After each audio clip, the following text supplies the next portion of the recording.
Welcome back, everyone, to another episode of Podcasters, the Dungeons and Dragons tabletop gaming podcast on the network at bicbp-radio.com. I'm your host, Anthony Mullen. Not really so much a host today. We're sitting in here on the DM chair, the Dungeon Master chair. So that's what I am. We have the newly coined and named Faybala 5, brand new overlay. It is done up nice. I know I have... images of some of the different t-shirt designs we have that Danny has done that I did up, and check them out. There's links below for our Teespring. Head on over, buy some t-shirts, support us, and let's get into this campaign because some stuff happened last week and we need to do a small little recap. Last week we picked up where we left off with a cliffhanger. Jerel and Lady Luna Shadowsphere have finished a ritual. Bodies had dropped to the ground, and the party commenced and began attacking her. As the room changed and shifted to fit a more fitting battle map, the party defeated the cultist. The member that had rose up from the supposed dead had taken a couple shots at, if I'm not mistaken, Ricky? And I feel like it was Azoth. No, is it Danny? I didn't get time to go back through it yet to make sure the exact fight, but I know he fought through his way and was then compelled to leave from a duplicate that Finks had made. And a hooded figure had walked off, basically distracted. Well, the party had finished a fight with their good friend Jerel. We're going to pick up right there, but before so, we are going to pick up with our newest member, Haxid. As the fighting broke out, Lady Luna had done some magic, had transformed the room. And during this commotion, Haxin, you were pushed back and knocked back further into the hallway while the party ran forward to go fight Jerel. You had stumbled back about 10 feet down this slanted staircase. And you see a figure now running up the staircase, chasing a Finks running up the stairs. So someone's chasing Finks? Yes, there's a hooded a cloaked hooded figure that is shirtless with just basic slacks on, and his hands are gripped, ready, and just kind of in a chasing motion towards Finks as you see Finks come run past you. All right, so Finks is already and you're hearing commotions and blasting and like shouting and spell casting from the hall down. Okay. Well, if Finks is behind me, he's running past you, up by you now. Great. Thunderwave on that guy. Thunderwave on that guy. Okay, what does he have to make? Is it a dex save? It is. Where the hell? Sorry. Attack save con 13, sorry. Okay, cool.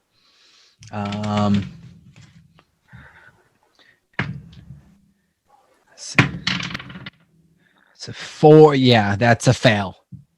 Okay, so it's a 4 plus 2. Casting it at second level, he takes 18 points of damage, and I believe is pushed back 10 feet away. Okay. And there's an audible thunder for 300 feet or yards. Okay. Which you guys had all heard at some point, this loud boom coming from the hallway. Finks, you probably had heard it as you were running up down the carpeted path towards Jerel, where the fighting is now happening. Okay. Well, sticking to the plan, just taunting the guy as we run. Mm-hmm. Perfect. This cloaked figure. By the way, how does your duplicate work? Basically, I have to like the real version has to. I have to use those senses, So once I'm out of eye shot, I don't really know what's going on. I can't Real quick, does the duplicate have to be within so many feet of you? Yes. Let me get that number. 120 feet. Okay, so we'll say that as of now, your last command was to have it just run, so it's just shooting back past. So you do see this little thing's run by you, Haxon. Doesn't respond at all to any bit of the blast. And at some point, we're going to say it just kind of... It's just going to hit the hard wall. It's just going to hit the wall and just cease to exist. Just bamf. Yeah. Bamf out. This human... now, after getting blasted with the thunder wave, you see the cloak fall back, and this deadpan face, very hollow, sunken expressions, very just bland, walking at you. With the thunder wave blasted through, you now see the chest is more exposed, and it has a necklace of the this daggered with the S through it that the whole party has been repeatedly being encountered with. Mm-hmm. And it now has pulled out a dagger in its hand as it's coming up to you, and it's going to throw a flurry of blows at you. Oh my! It's gonna throw a should I roll for strikes? Okay. I feel like I should roll for initiative. You should roll for initiative, actually. 14. 14. You beat me, so it's coming up for you with the intention of to come at you with a set of fists. Oh my! Eldritch Blast. Okay, it's come walking straight up at you. Make the attack. Non-natural 21. That hits. And it does a strong 5. like I really, put the whole body into this 5. Okay. Smacks it. Takes a blast right in the chest, and it kind of stumbles back a little bit, but then just kind of pushes over and starts stepping forward again towards it at you. Mindless, in a sense. It comes at you and is going to start to throw punches at you. So, walking at you, stumbling, it almost drunkenly steps off to the left. Not so much like it's posing to play like drunken in style. It's just stumbling without without control and purpose. And as it stumbles over, it comes back up with a well-aimed left hook to hit you with a 18 plus 6. Oh yeah. It's and that one does 5 points of damage. As a whack, you get sucker punched right into your left face. Oof. Left side of your face, and your jaw is just, you feel this crunch. It then is going to take a second strike from the right with the blade, with its bladed hand. It's going to punch you. Oop, that fell off. 11 plus 6, that's a 17 to hit. Yep, that'll do it. All right. This is a 1 plus 3, so it's 4 points of damage. Ooh, okay. I now need you to, because you took a, oh wait, hold on. So what is it? I need you to make a intelligence saving throw for me. Oh boy. 10. Haxie's not too bright. You lose one of your lowest, one of your lowest spell slots. Forever? No, just in this moment. So as if a spell was cast, you lose a spell slot. Oh, that's totally cool because I'm completely out of spell slots. Okay, so you're out of them? Yep. Before or after this? Oh, you already out. It was Thunderwave, and that was it. Oh, okay. So then you feel nothing from this. Great. Okay. Does it look damaged? It looks damaged, as if it's almost. Make a perception check. That's what. Okay. Oh shit. Which, by the way, guys, we are not censoring anything right now, so language is off. I don't care, so don't stress. Oh really? Yes, I appreciate no hard. Yeah. No hard drops. You know what I mean? I'm gonna start calling people the C word just because I appreciate not that. I'm not British. I think he means cannoli. Well, yeah, that too. Rivolies. No, I'm not. So I got a 10 because I have disadvantage on perception. This looks like a dead corpse, man.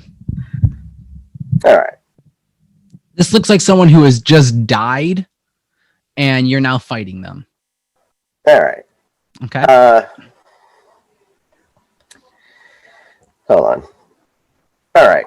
So, yeah, I hit him with a short sword and use psychic blades. Gives me an extra 2d6. Where is Psychic Blades, real quick? Is that a... Psychic Blades is when you join the College of Whispers at 3rd level, you gain the ability to make your weapons attacks magically toxic to a creature's mind. Got it. Oh. Can I walk that back? Yeah, go for it. Okay. I'll let you walk it back. Thank you. Because you just made the insight check. If it needs to be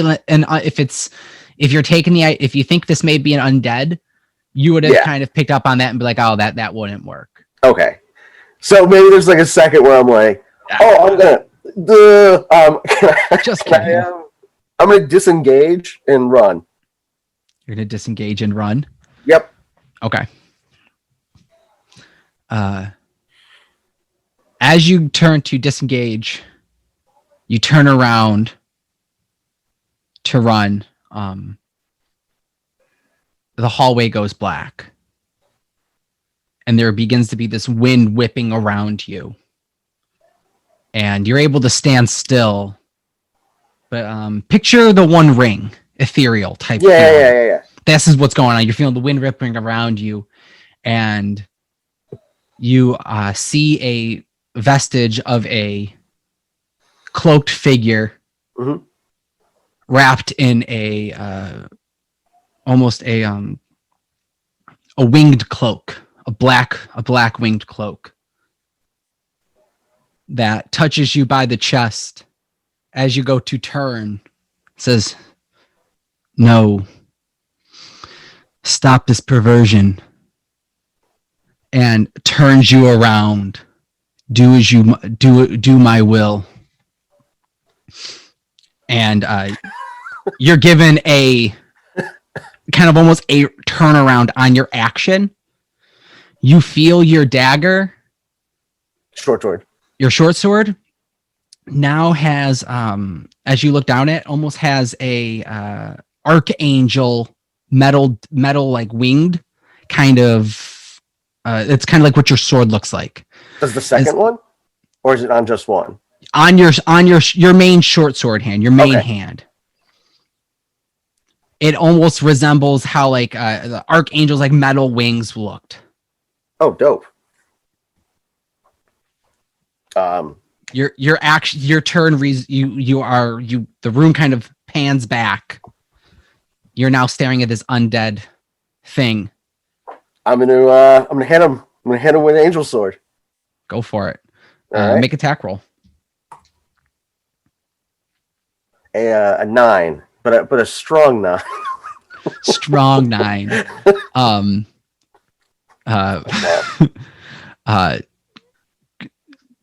Wait, did I hold on real quick? Let me see if I had the rules on this set.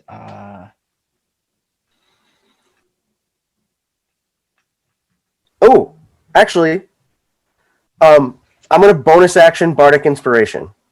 Go for it. I'll let you do this. Well, it's because it says I can see the roll. Yeah. But before knowing the outcome, if this is actually going to put me over or not. Yeah, you don't So- have. Yeah, I didn't give you the outcome. Go for it. All right, so I'm going to add. So I'm going to add 2. So I got an 11. All right, it's okay. So you feeling confident, almost within to a understanding of your patron, gives you a redo on your course of action, and as you take a strike with this newly given blade, you feel your arm swing with just the perfect amount of course, and the last second you notice that you have misaimed. You feel a light hand, like a very gentle hand below your elbow, and almost kind of like a child swinging for their baseball game, the coach raising their arm and just cleaves off the head. Sweet. The hallway goes down, or the shadow drops now, and the visage behind you has just kind of fades away, and you're left in the hallway with your sword. You see the archangel feather-looking visage on it kind of just fade away into the shadow darkness, and you are left looking at a decapitated figure laying in front of you. By this point, you have heard a series of fireball of explosions down the hallway. There's been shouting, screaming, a lot of running, and silence. All right. I'm first of all going to thank the Raven Queen, like out loud. Then I'm going to take this guy's necklace. Okay, you take the necklace. Got it. I'm going to look at it and like shake it around. All right, you're looking at a necklace with a dagger through the S, and it has these little green gemstones because the S is small. These little tiny like green gemstone emeralds tucked in between like where the S's circles are. The little loops. Just little studs. There's no words though. Nope, it's just the S. Just like a little almost like a pendant. A pendant, eh? Mm-hmm. Okay, question. Because I've never done this. Ritual spells, do they count as spell slots or not? No. Just take time. Can someone rule check it? Hold on. Is it 10? It's 10 minutes. 10 minutes to do it. 10 minutes, and then is it a minute per spell level, or is it 10 minutes per spell level? I thought it was just 10 minutes in general, but I'll double check.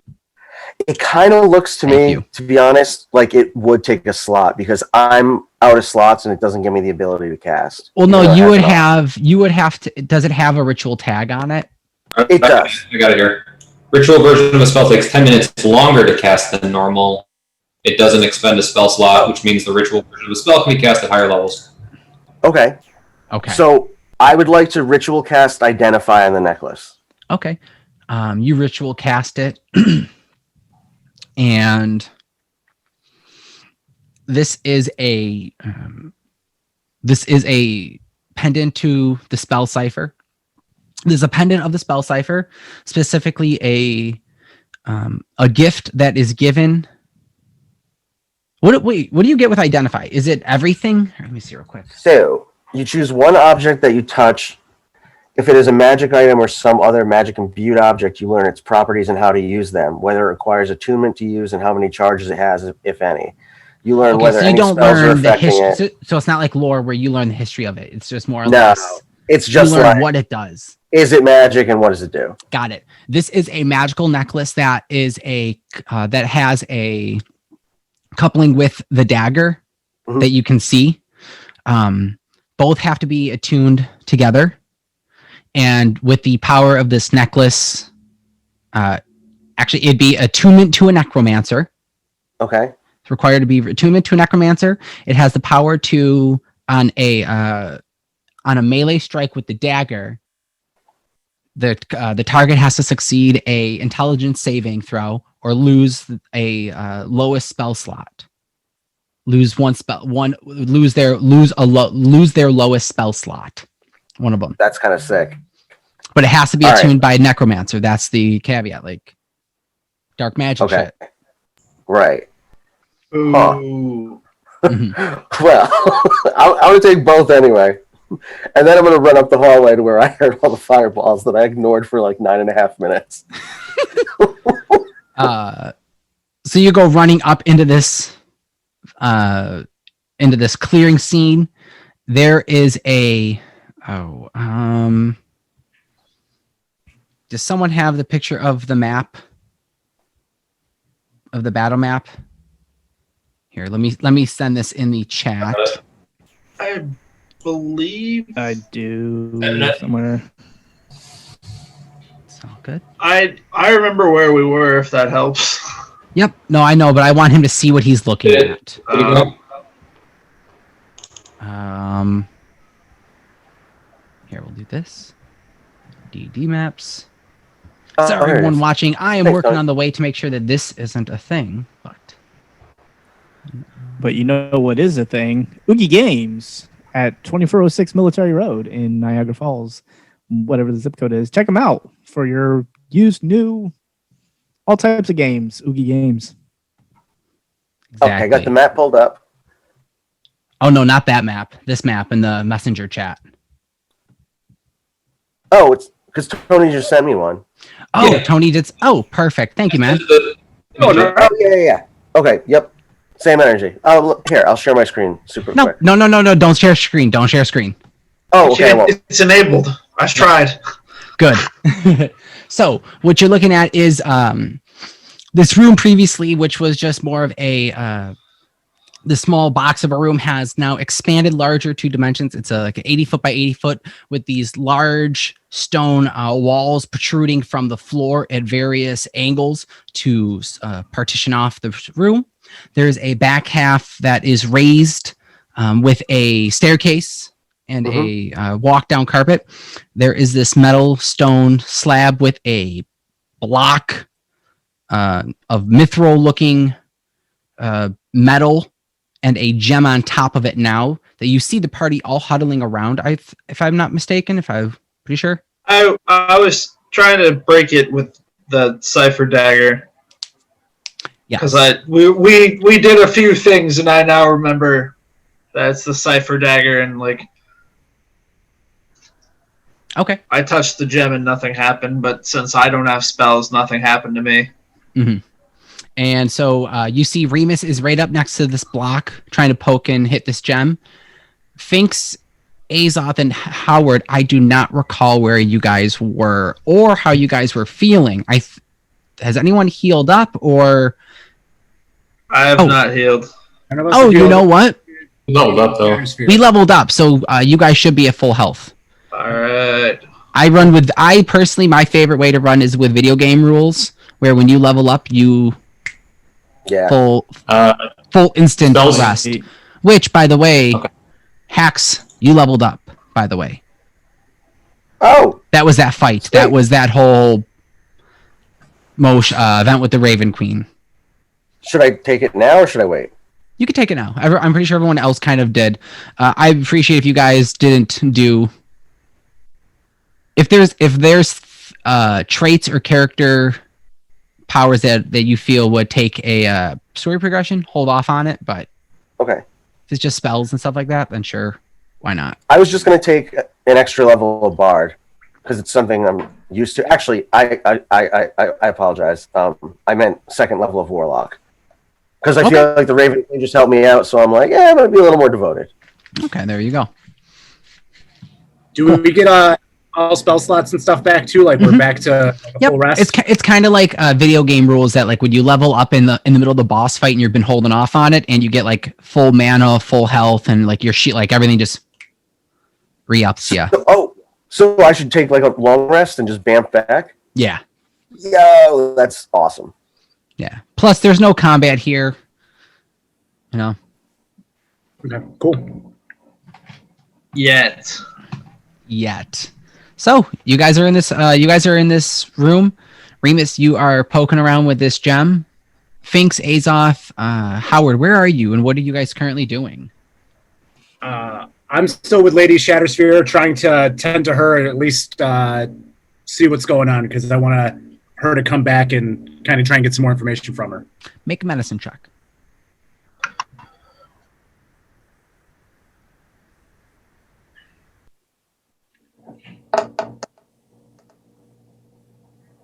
$19. It's a pretty good medicine check. She looks out of it, and she looks badly hurt. You're ascertaining that she's gonna need medical attention soon. Not urgent, because it's out of combat, and you're stabilizing her pretty well. But she is going to need medical attention soon. At some point, at least to progressively get better. And we're at her. This is her place, right? This is her. This is her. You're currently at her house. Okay.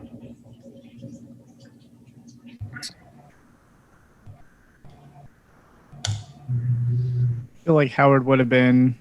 I know he's still over by Jerel's body.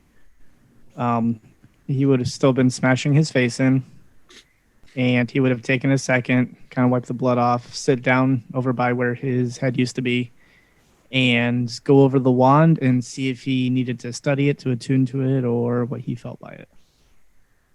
Okay. Finks is definitely watching what Remus is doing and very intrigued by the stone. Hold on, real quick. What was the last part you said Howard would do after smashing? Go over the wand and see if he can attune to it or learn anything about the wand. Okay. Did you guys hear that noise? That da-da? No. Okay, that's good. Let's see. What would you be able to Loon?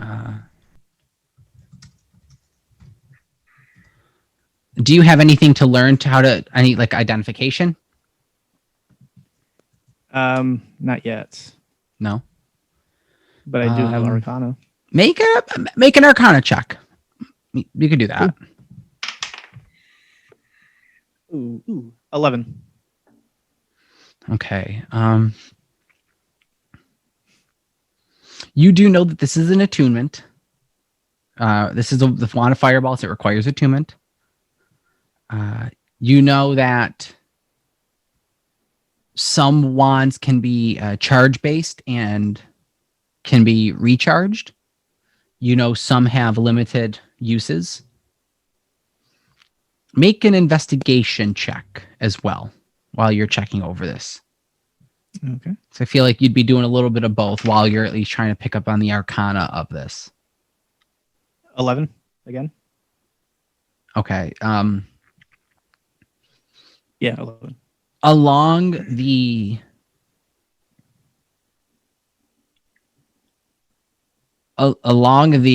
wand, there is a discoloration to it. And you do see that there are some carvings on it that look second-handed. Almost kind of like someone carved over something with along it. But from the battle and everything, you just can't really figure out right now. You don't know if maybe there's some gunk and some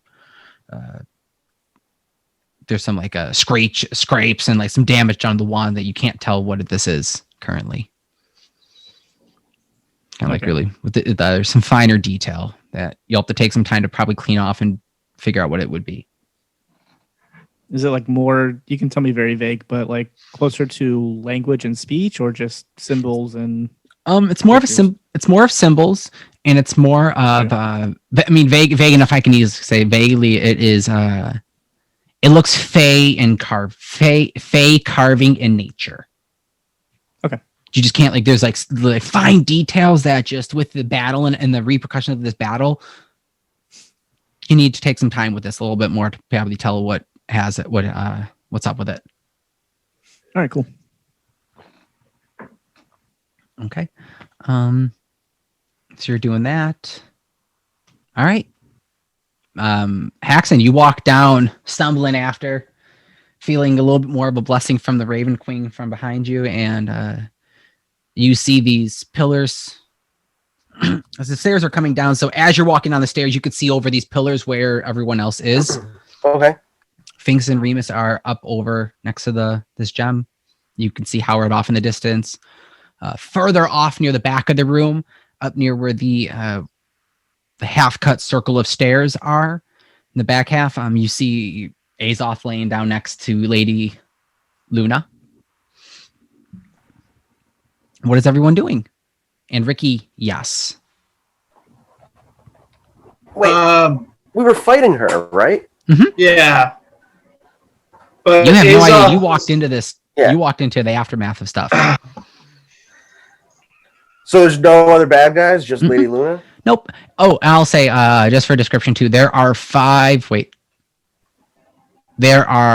9 bodies of robes laying around the tomb, Oh, yeah. the Oh, right. concrete tomb that had all dropped as the ritual commenced. Yep. Can I use my eye to look around the gem to see like how it's secured to that thing? Yeah, Like, can I want to see what's inside it too. I guess like the container under it.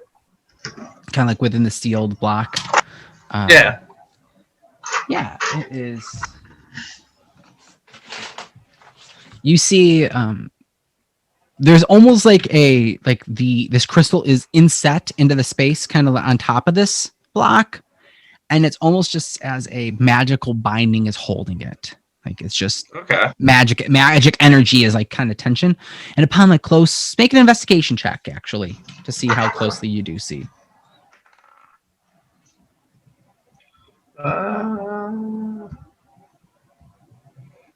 Investigation 14. Investigation 14, perfect. You do see that the gem pops out above on the top of the this block just slightly, probably about half an inch above, and it's about palm sized.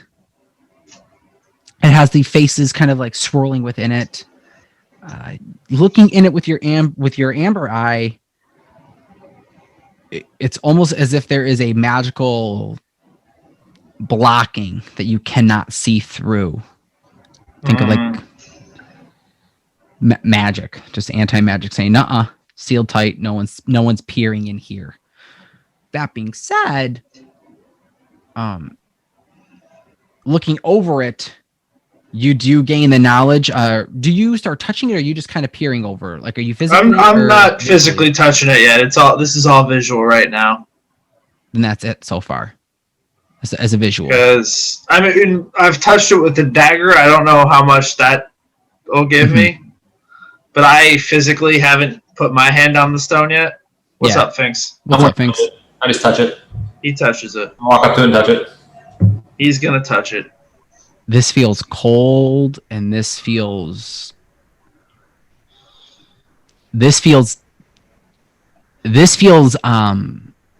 wrong. You have an evil presence about this. This is like when they talk about dark magic, evil, taboo shit. This is what they're saying, and you're getting this evil, like nasty vibe from this block. Okay. Finks is going to leave his hand there, and he's going to start chanting and cast the Dispel Magic spell that he just learned. Let's see if Sick. Nice. Word. All right, so choose a creature, object, magical effect within range. Any spell 3rd level or lower ends. Every spell 4th level or higher has to make an ability check. The DC is 10 plus that spell's level. So whatever this spell is, if it's under 3rd level, it's done. If it's higher, then it has to roll better than a 14. I think you have to roll. Oh, I roll? Yeah, I mean, I'm gonna have to have you roll on it. Yeah, because it's the whatever the level of the spell is that's DC on the it. spell that was on. Plus- Oh yeah, no, I'll tell you, I have a DC on this. Yes. So 10 plus the level. 10 plus the level. So I just roll what, wisdom check? I don't know. what is it? Here, real quick, let me double check. Just your spellcasting ability is what you're using. Okay. Let me see. So Yep, you need to make a. Here, hold on.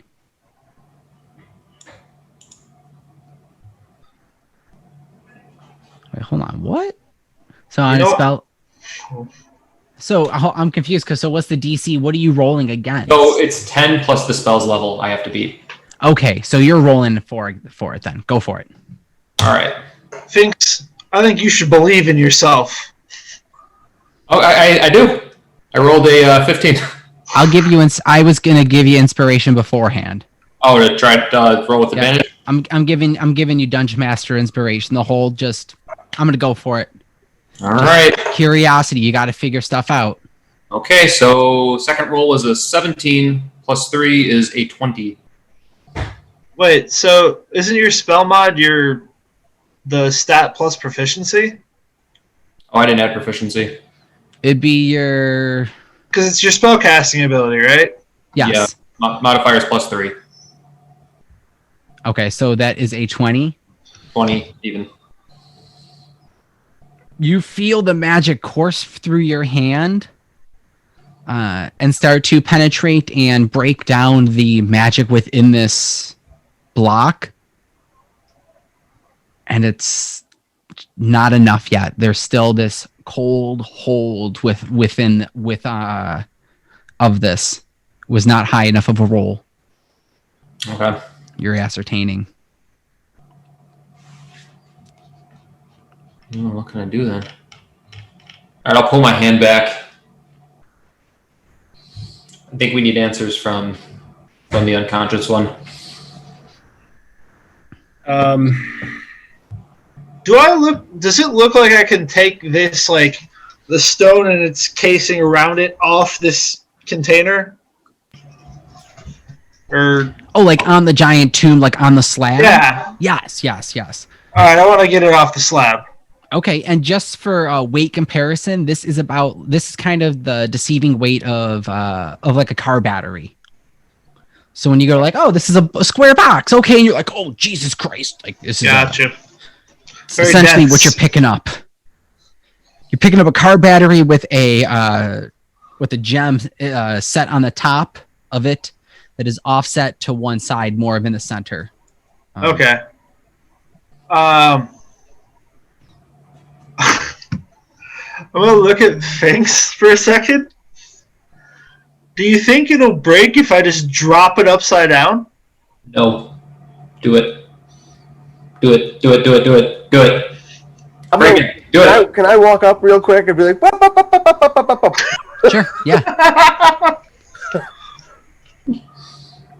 Axon, welcome back. Hey, thank you. Maybe we should break that. I don't know. Like it from what I can tell, it holds magic that people take with these. Oh, you've one of these too. One of these. Hey, I hold up the necklace and the dagger. The cipher dagger. I'm like, I know they do too. Oh, I don't have the necklace. What does the necklace do? It's a combo when they're together, and I kind of explain it. Okay. Like, it can. You got to attune to it if you're into black magic and shit. Which That's not my. I'm actually considering maybe getting into a little bit. I don't know. Just to use this cool dagger. Howard's gonna perk his head up and pull out his necklace. Like, you mean this one over here? That's the one, buddy. Get yourself one of these knives now. Sweet. He's gonna go down and like start rummaging through the bodies on the floor, see if he can find a dagger. So I'm going to.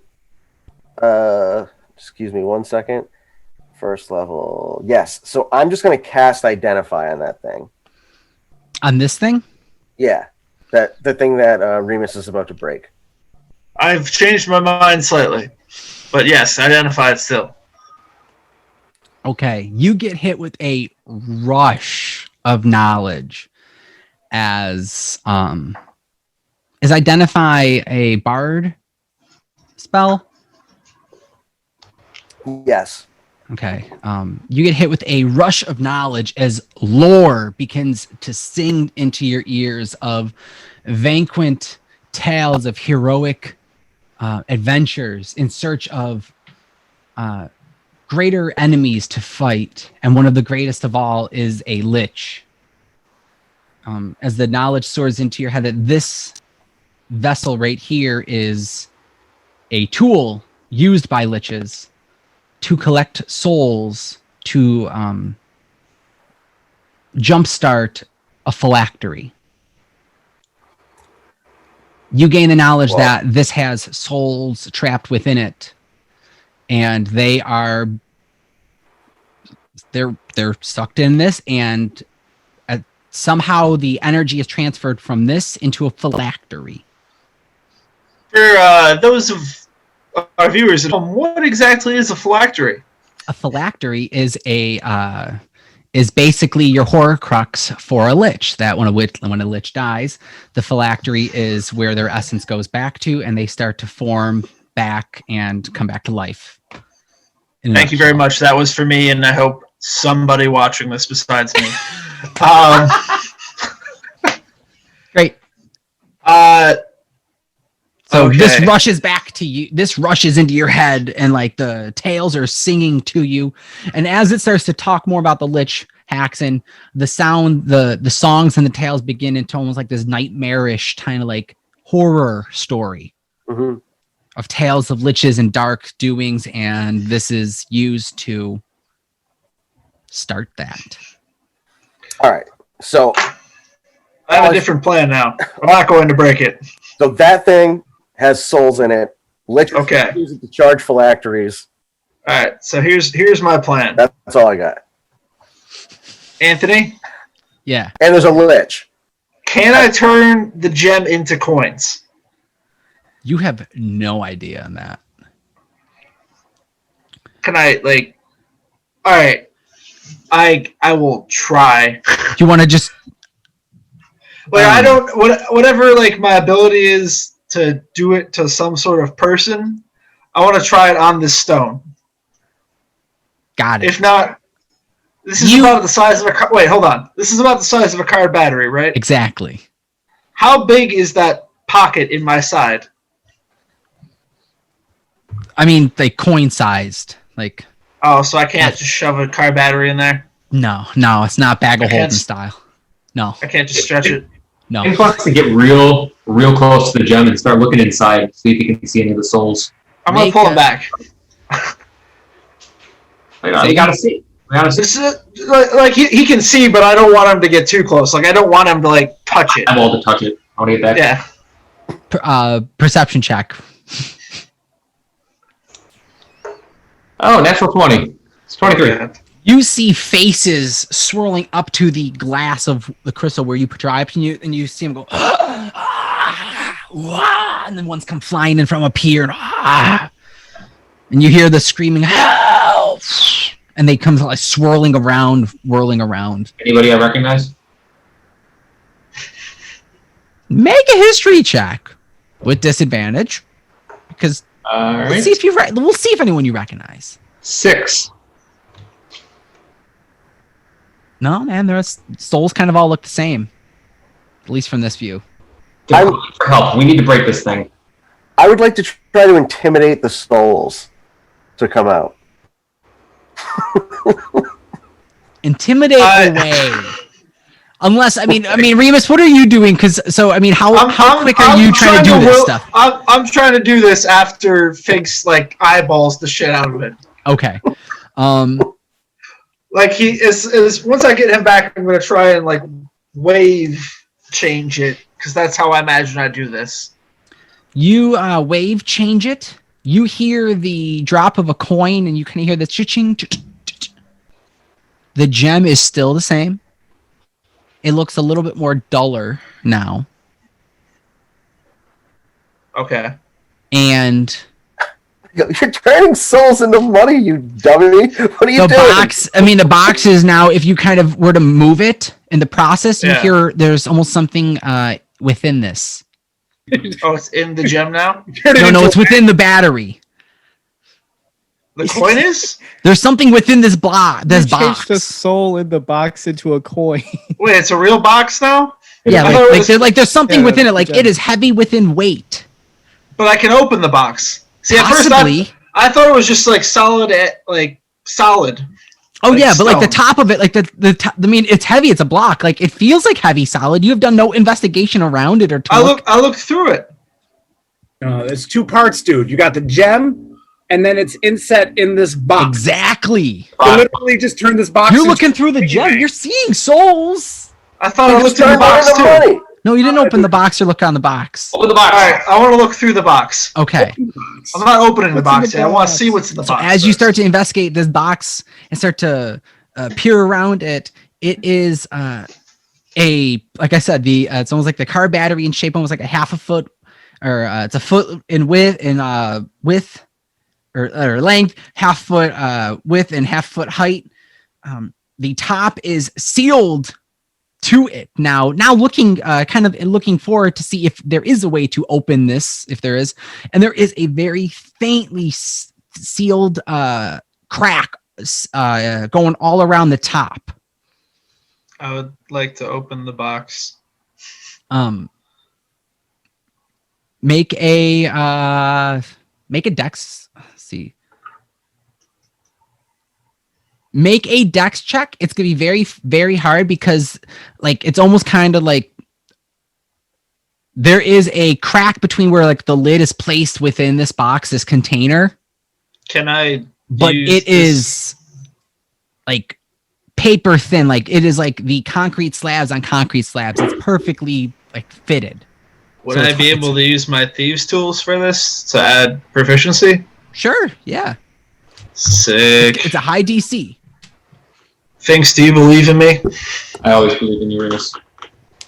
Oh, I'm going to bardically inspire you. Yes. There you go. People Got help it. out. Try to do stuff to help with this. That's what I was. Remus just kind of What you're picking this getting at. apart is like, you're gonna work through something. Am So- I? Hold on, real quick, guys. Yes. Would I be able to physically lift Luna Shattersphere? Am I strong enough to move her? Like throw over my shoulder? What is your strength modifier? It's a minus something, isn't it? Yeah, it's a -2, so I'm at a 7. It'd be hard. It means you are not the strongest of the folk. -2 strength modifier is like you could pick her up, but you would walk with her, and you would be like at halved movement, significantly halved. All right. While all of this has been going on, can I be in the process of at least trying to like get her out of where we're at currently upstairs into like just the main floor, like out of this area, so I can potentially go off and try and find a healer? Yeah. It takes a better part of 20 minutes, probably with the help of some of your friends that are not currently trying to investigate this block, this sealed container. Right. But you get her up to her main floor where you guys had come in, and there are those 4 different individual towers with a door going outside. I'm just gonna kind of set her, I don't know, somewhere comfortable on that floor, and then go to find a healer in town. Okay. Do a investigation check.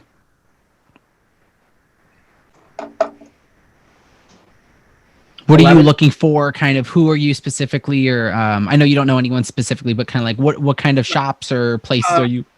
Since I've been in town, I know that there's got to be like a apothecist or something like that, or somebody who can provide medical attention to at least get her stable.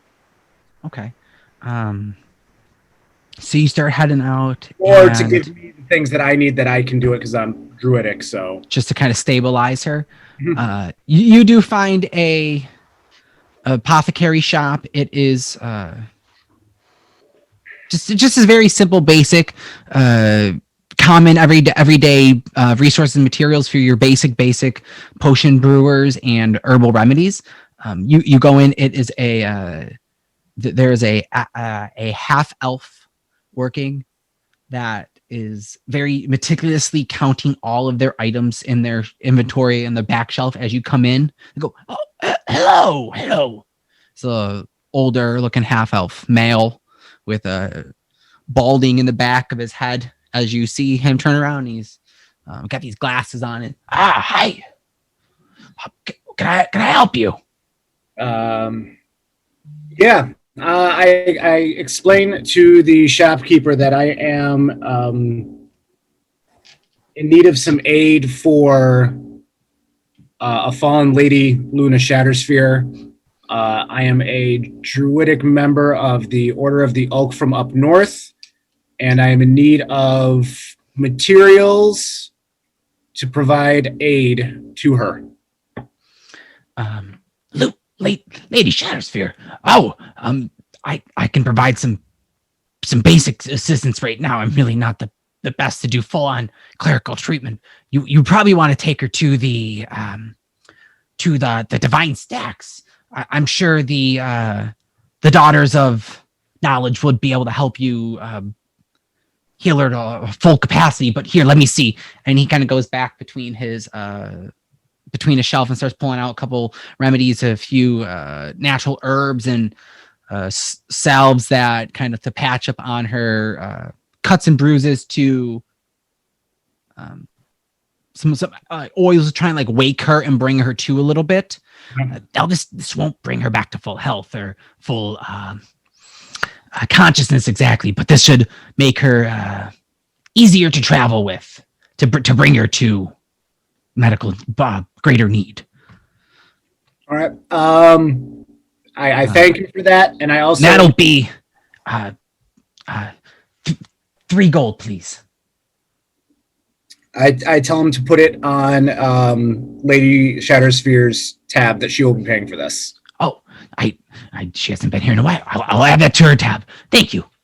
I also ask him if there's before he goes, if there is anything while the salve and herbs are appreciated, if there's anything more from outside of the walls, more naturistic, that ingredients that he'd be willing to lend, as it's been a while since I've been out to commune with nature, and I have the need for that. So what specifically are you trying to ask from him? Rather than just random like herbalism materials? Like, what are you trying to do with this stuff? I don't know. There's just a longing. I feel a pulling or a nagging to be after that vision that I had with the in the swamp. Mm-hmm. And there was the reminder to stay one with nature and not forget. I guess I'll explain to him that I had this vision and that I feel like I need something. I just not quite sure what it is. There is I don't have anything on me. My assistant hasn't returned from our lab in quite a few days. But the story of the swamp your story of this swamp, maybe it's pure coincidence. I'm not one to believe in coincidences, really. But there is an oak tree in this swamp marsh behind our lab. There's this moss that grows back there, and I'd sent him back out there nearly 3 days ago. It's a simple trek north of the village, and you'll go straight into the woods. If you'd be so kind to head out there and see what happens to him, by all means, please collect as much as you want from natural resources out there. Thank you, sir. I will take my leave. And he relatively lets you know that it is he has a alchemical lab that is roughly a day's north journey into the woods that are let's see real quick. I have them up over here. Wrong map. Into the into the woods that are north of the Royal Hunts Grounds on your Faybala map. So about a day's journey north into the woods. You'll find a chemical lab that is tucked away in a clearing, and behind you'll find through the woods there's a clearing that you'll find a trail that leads deep into the woods that has a swamp prior. Please come back if you need further assistance and help. Gives you and lets you know.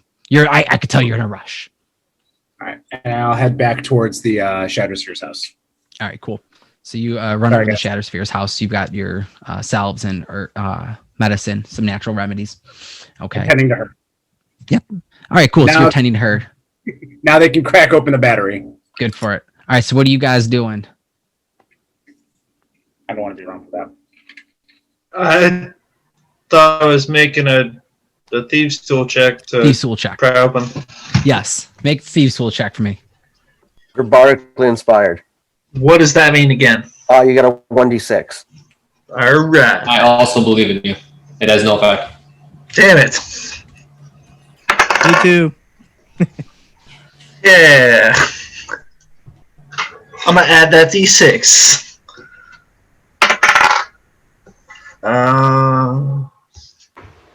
So plus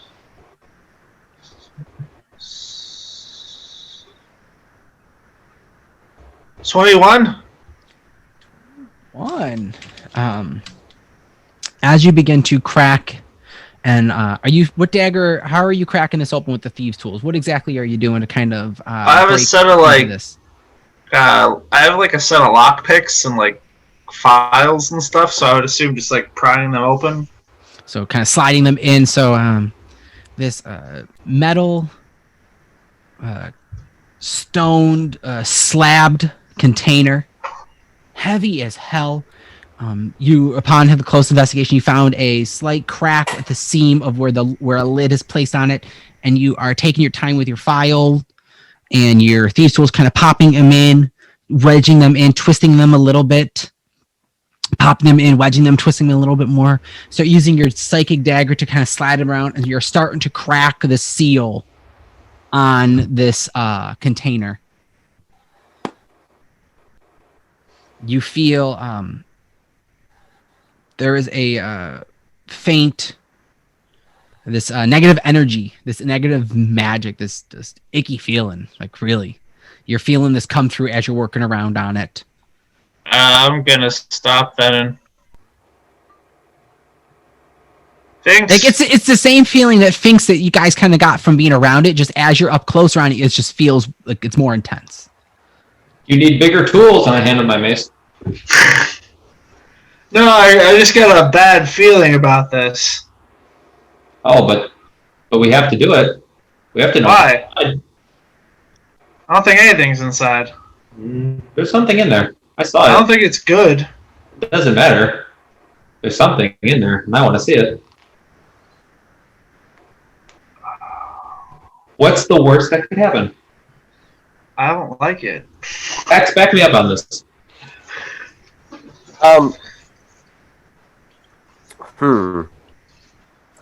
Well, and I'm saying this all out loud. I'm like, I feel like I should I'm gonna push it back down and close the lid back up and then just put it in my backpack for now. I will say that this is too heavy to just throw in a backpack. If you want to backpack it, I'll let you attempt to put it in your backpack and everything, but you're going to make strength checks to carry this thing. Oh. This is heavy. I'll just hold on. If we don't help, Hold on. they're gonna be stuck in there. We need to help them. I feel like there's a better way to do this though. just try drop. No, I'm gonna use Tensor's floating disc and just have it hover around me for the next hour. Okay, cool. So you summon Tensor's floating disc? Yeah, under the box that I've set back to reseal itself. Okay, cool. So you have Tensor's floating disc. It's on the ground next to you. block is sitting, off the container air. is sitting on it, or it's 3 feet off the ground. Will the gem come out of the box? It is. You don't know. It's set in on the top of it, on the top of them, like this, on the lid. We tried to pry it out and didn't work. Yeah, I believe someone said it was magically sealed in a way, or attached. It's being held to it by magic. Yeah, I got a crowbar. Does anyone have Dispel Magic? we tried that. Oh, shit. All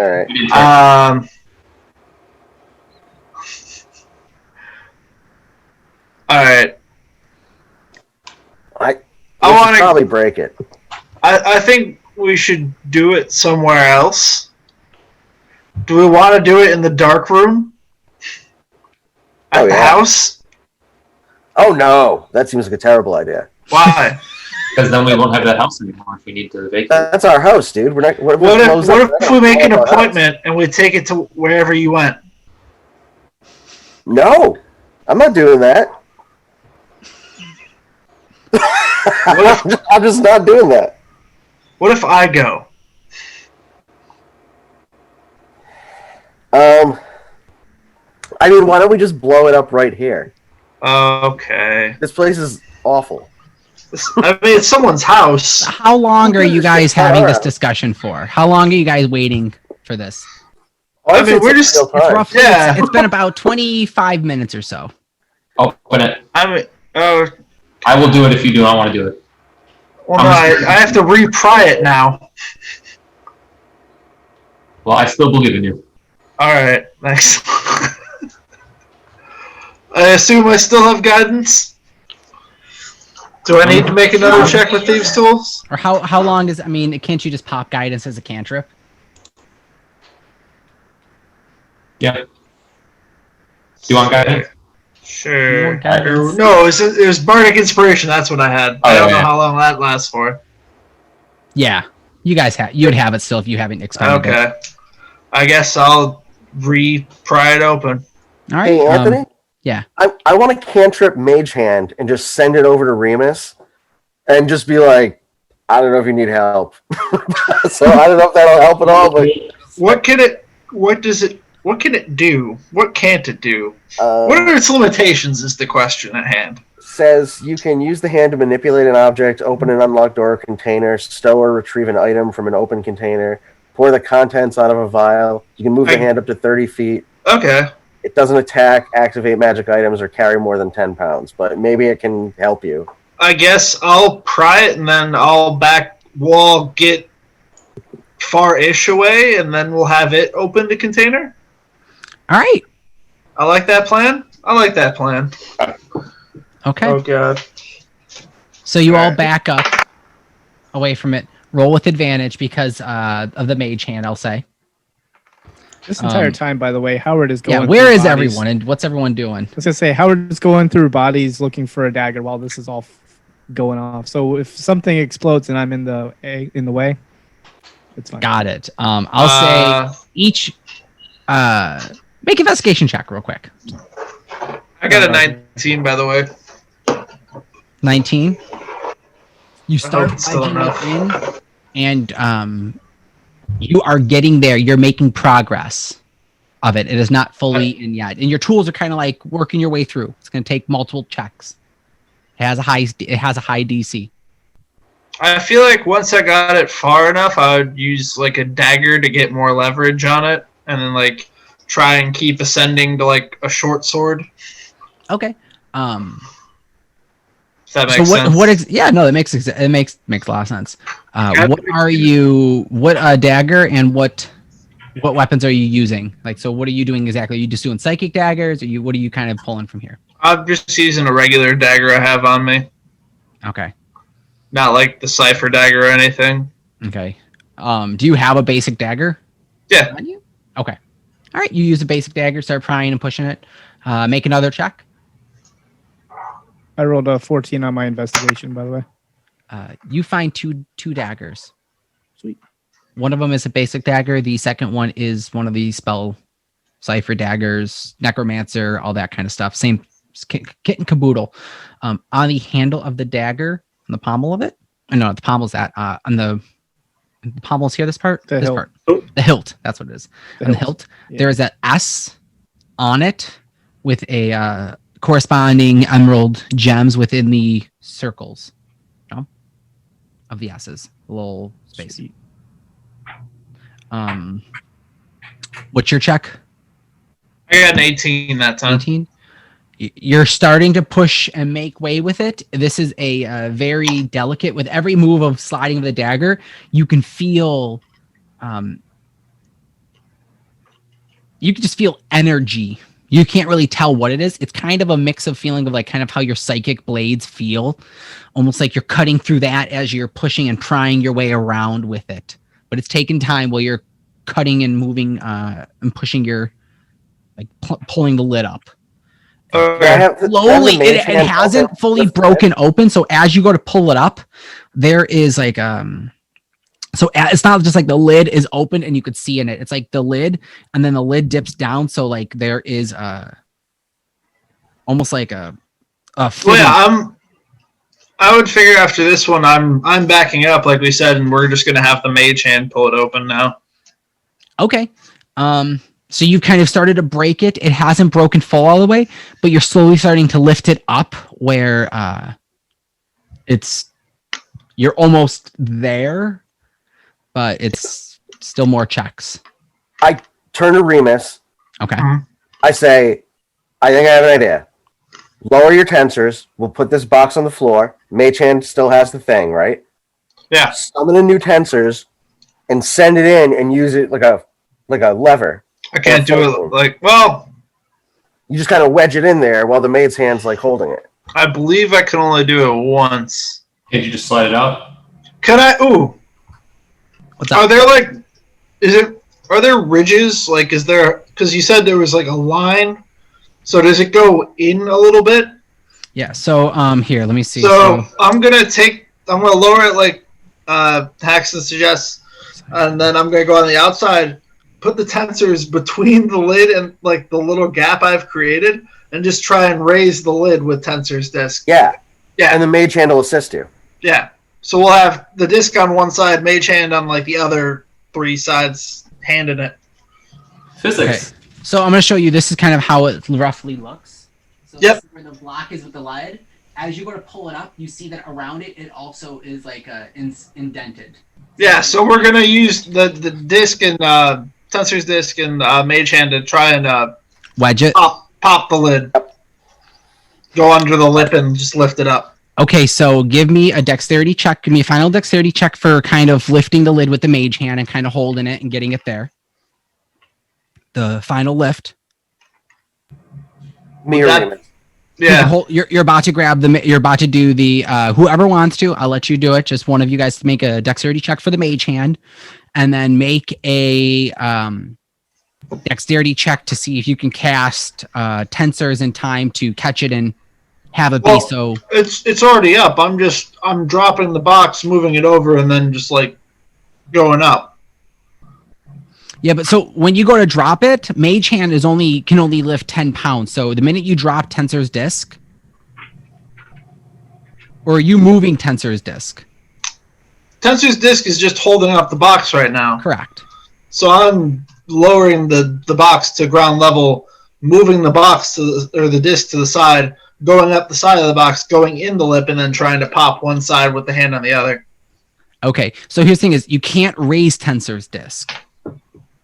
But it floats 3 feet off the ground.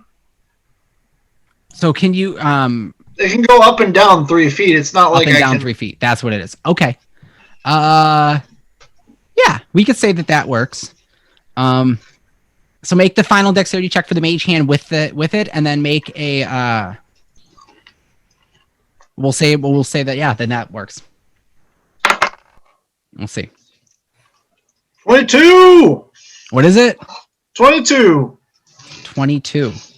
And with that, you see this mage hand grasp the top of the lid, kind of holding it as it's pried open. It begins to be lower to the ground, and you see the tensor's disc move off and slide it off to the side and go to lift it up.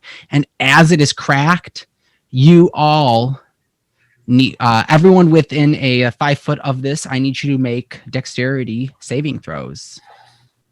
Yeah, I know. That's why I'm upstairs. 5 feet? 5 feet within it. Oh, So if you're within all right, 5 feet of it. I mage handed and backed up. Mm-hmm. I think it's only, isn't it? I'm over by the body, so I would assume that's more than 5 feet from the. I think I was with Hex, correct? We backed up, right? Yeah. Okay. Hacks backed up. Okay.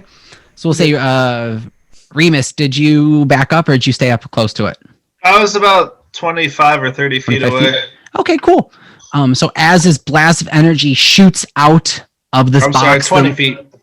Oh yeah, that's fine. So as the lid is cracked on this container, the lid blasts off, flies backward as this beam of dark, sickly, necrotic energy shoots out of the box, up into the ceiling, and evaporates and just shoots out of the room through the ceiling.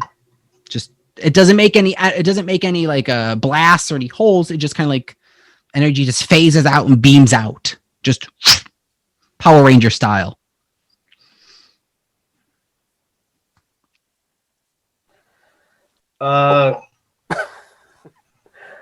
What does the gem look like?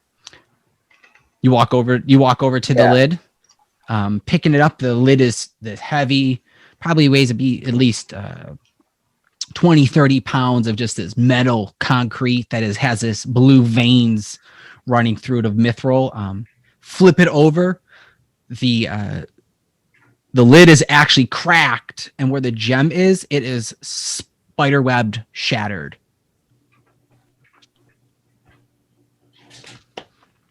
What do you guys do? What else are you guys doing?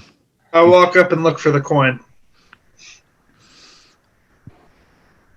You see the coin is faceless, dull.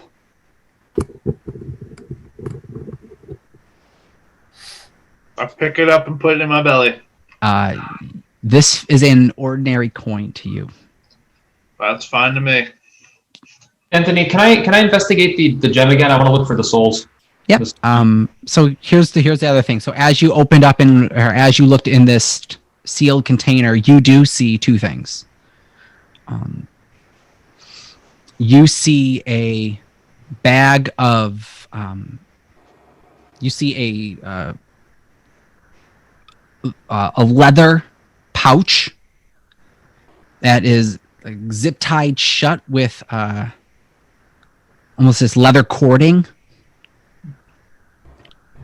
And it has these sticks, these long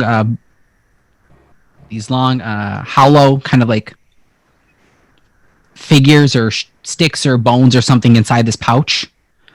And as well as next to it, you see a broken, shattered medallion that is very almost identical to the one that Howard was wearing on his chest, as well as a golden wraith, almost like a flower, almost like a golden flower crown of leaves that are like dipped in gold, shattered, and almost like the golden flowers are wilted and drained of their energy or magical property. Make an Arcana check. Thinks if you want, make another investigation check for the gem. Yeah, I did a 19 for that. 19. This gem looks empty and looks like a shattered glass crystal. Does it come off now? Yeah, it pops out of place. And I'm gonna hold on to that. Shattered and it's spiderwebbed and broken, and has little cracks within it. I have the spell Mending, the cantrip, and it basically fixes little things like this, but it doesn't restore the magic. This is purely a crystal, basically the equivalent of this glass crystal, sand crystal, like almost like a sand beach crystals, piece of glass shard of sorts. I still want it. Yeah, cool. You got it. It's you see the spiderwebs the cracked are kind of sealed up now, but not entirely gone. But the actual like crack is mended together. Ricky, or Remus Arcana check. Oh.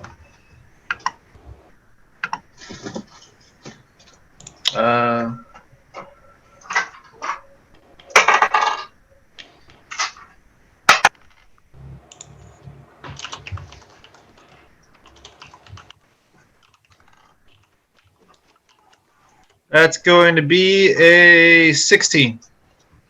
You're getting the sense that the magical energy and presence within these items were shot from this box and were taken. So these items are no more magical. Weird. Did the coin do anything when I put it in my stomach? Nothing at all. It was just it's a gold coin. It doesn't even officially it doesn't essentially really go in. It doesn't kind of like It gets refused. It's kind of like yep. It's kind of like you try to pop in the Canadian coin in the vending machine. Gotcha. I told you we shouldn't have broken it. Or you guys were supposed to do other stuff to it before doing what you did. So what do you guys want to do? I want to quickly say a prayer or a blessing for the souls that escaped, that they find where they're supposed to be. Okay. So I will be doing weird goblin things in the corner. Don't mind me. Got it. You're doing some little goblin rituals. You do see during these rituals, or during this little ritual, in each corner of the pane glass windows that you can kind of see, that you do kind of catch out the corner of your eyes, this eeriness that was there before is still there and it's present, but it doesn't have so much as an evil intent as what anymore. It's just some things are dark and eerie, and that's what this room is, but you can still see this fey moonlight shining through from the windows, hitting you during this. Go on, Hax. I was just going to say, I'm pretty sure we just fed a phylactery. That seemed bad. I thought we broke a phylactery. No, this is the thing that fed the phylactery. Yeah, but if we broke it, doesn't it not eat? I don't know. I have no idea. That beam of energy looked... I'm just thinking like bird feeder logic. Like you put a bird feeder out, you feed the bird, you take it away, the bird doesn't eat. I'll buy that. I am frustrated. I am upset with the box. I take my faceless coin and put it in my pocket. Where did Azoth go? Azoth is upstairs tending to Luna Shadowsphere. Oh, sorry. You're back now? Yeah, I'm up there.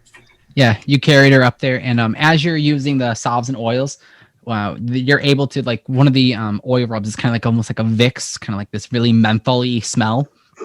When you're putting it above her lip underneath her nose, she's kind of like waking up a little bit, but it's just enough for like you kind of wake her up, stumble her to the stairs, and then she walks up them, and then she gets up into the layer. She kind of like falls down again. Then you put a little more to her and kind of get her up, and she kind of is able to move a little bit, but then like she feels tired and kind of has to lay down and rest again.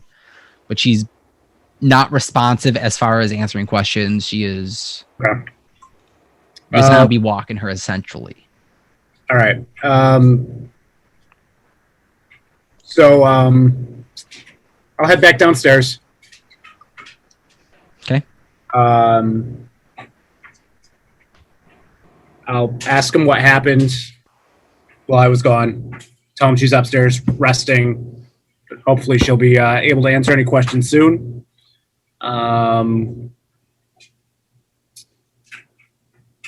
What's in the box? Not much now. Nothing anymore. Yeah, because you missed all that. Yeah. Yeah. Nothing. So can I investigate the box and see what's in there? Yeah, you look in the box, you see this broken, shattered pendant, just like with the heart, the one that Howard has. You see a bag, almost like a silk pouch, with this like silk cord on it, and it feels like almost as if sticks or bones or little trinkets inside of it.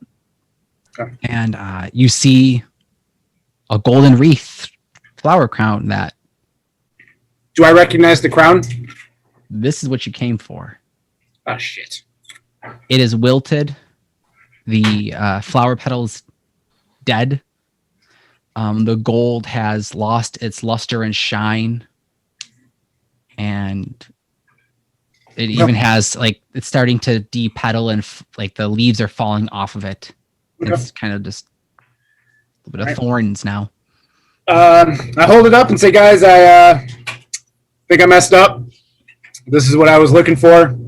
I'm pretty sure my tribes are going to try and kill each other now. Things can fix it, and I'm going to cast Mending on it. It starts to mend where the some of the cracks within the leaves that start to wilt down start to unfold and spread out to appear as if with life, but there is a magical life, or there is a magical energy that is not there within this item. And just like with mending, it's not the same. I'll hold on to it regardless. I'll put it in my bag, and I'll take the bag as well, the bag of bones or sticks, whatever it is, and I want to investigate that further too. What if we take it to the that altar that was in the house? We can go do that as well. Do you think it would help regain some magic for that item for your tribe? Worth a shot. Can't hurt. We should bring that gem too. Oh, by the way, there's a lich. And then I explain the whole lich story to him in shorthand. Wait. What? Was what they were attempting to do maybe create a lich right then and there? Maybe, but we need to find out from her. Yeah. But oh wait, why is she still alive? Isn't she one of the bad guys? I kind of saved her, so I turned into a rat, and Howard threw me at her, and then I bamfed back into me, and she was being mind controlled, and I ripped the mind control off, and she passed out. So she's good, but she wasn't good. Okay. Is Jerel dead? Jerel's a bloody mess. That pile of pulp is Jerel. Howard kind of just kept going with his staff. He got a lot of red on his yellow coat. Yeah. Yeah, I kind of got carried away. It won't happen again. Howard's coat is like burned and singed with fire, burn and scorch marks. And looking over at Howard now, you see that he looks like he just walked out of like Slasher House 7, like covered in blood. Like you went to town on his face, and that's awesome. Can I investigate the bag? Nice pull. Yeah. You open the bag and you see a mix of bones that have almost as burnt tarnish to them. And they look like small, like animal bones. I'm going to keep that. Got it. Throw it on my hip. And the pouch is about a softball in size. About this big? Yeah, something like that. Yeah, about that size. Yeah, I'll throw it on my hip. It's nice leather cord is on it. Got a little clasp holding it. Figure out what that is. All right. So, you guys have the busted box. What do you guys want to do? You guys are in here. Where you guys go from here? I'm going to Eldritch Blast the corpse of Jerel, whatever's left of him. Hits, blast, gore smears. I really hate that guy. Yep. We I should feel you, actually. Me too. We've got however long it takes until Luna regains consciousness. I know, Ricky, you checked out the one tower. We should loot the house. You're right. Yeah. I was about to say the same thing. We should investigate. Oh, yes. We should investigate the house. Exactly. Yes. Remus is very skilled at investigating houses. So, I was just thinking of something. If I if I short rest, which counts as a long rest for me because I have trance, I can use where is it? Song of Rest and give her 1d6 hit points. Okay. So if I just like go into trance, I can play my little song, go in trance for 4 hours, and when she wakes up, or whatever, she's going to get 1d6 hit points right now. Okay. I can just heal her. All right, so I'm going to go up there and do that. All right. What instrument do you begin to play and do a trance to perform for her, or how do you perform bardically? So I just pull out my pan flute, and I'm just like I rock some Kenny G type shit, and then I give her 4 hit points and slip into a trance for the next 4 hours. Got it. For a second, I thought you were gonna say like hot cross buns. It was like beep beep beep. It's not a. It's not a pan. It's a. It's a recorder. It's just a recorder. All right. Yeah, you play this little jam, this little diddly on the little pan flute. It's impressive. She's non-responsive from this, and okay. You performed your trance. You go into your 4-hour short rest. What's everyone else doing there during this? Assuming we're all back up on the first floor. You're up on the first floor. What's the go-to plan? There's 3 towers left to check out, guys. And who knows what else is in here, but there's at least the 3 towers. If I'm not mistaken, I feel like you guys, Ricky, you or Remus, you at least did a quick run, didn't you? I did one. I just did the one I came in. Just the one you came in? Okay. Yeah. Okay. So there is Remus came in the if you're looking at the house, he came in the tower to the back of the house to the left. So there are the 2 towers to the corner on both sides of like the entrance door, and then one to when you walk in the house to the right. If you all just go on up there and just take the time, roll investigation checks. Yeah, we'll go Yeah. one tower at a time all together. Tear apart. All right, so Yeah, I mean, if Haxon's doing this rest and taking the time to heal her, we've got the time to do it. I'd rather not split up as well. okay. Paintings. Give me advantage. Give me advantage investigation checks. Whoever wants to do the investigation. I got a 16. I got a unnatural 20. Okay. You go up the what tower do you go to? Started the other back. Yeah, I was gonna say the back right one. You go through this. There are a lot of sealed cases that are all written in Draconic. Like a lot, these rooms that you keep going up into, they're all the same as the one that Remus had busted into. Circular tower chamber, 10 feet in, or not 10 feet, like 15 feet in diameter going around. So you got a little bit of space. And it's all got these giant crates that are all sealed to the T, like magically sealed. Looking at them, you can see there's enchantments and runes kind of etched on these shipping crates. There is a couple delivery orders written in Draconic on them. Howard, just knowing you and knowing the eyes of the Runekeeper, you're gonna look at who it's directed to and what's from. And they are addressed to Luna, Lady Shattersphere, from Dracani of the Scale Court. And the postmarked is from Dractera. Dractera. Yes, let me pull up the spelling for you. So Dracani from Dractera. Yep, Dracani from Dractera. Dracani is That's a Dracnee, or Dracani, Dracanee.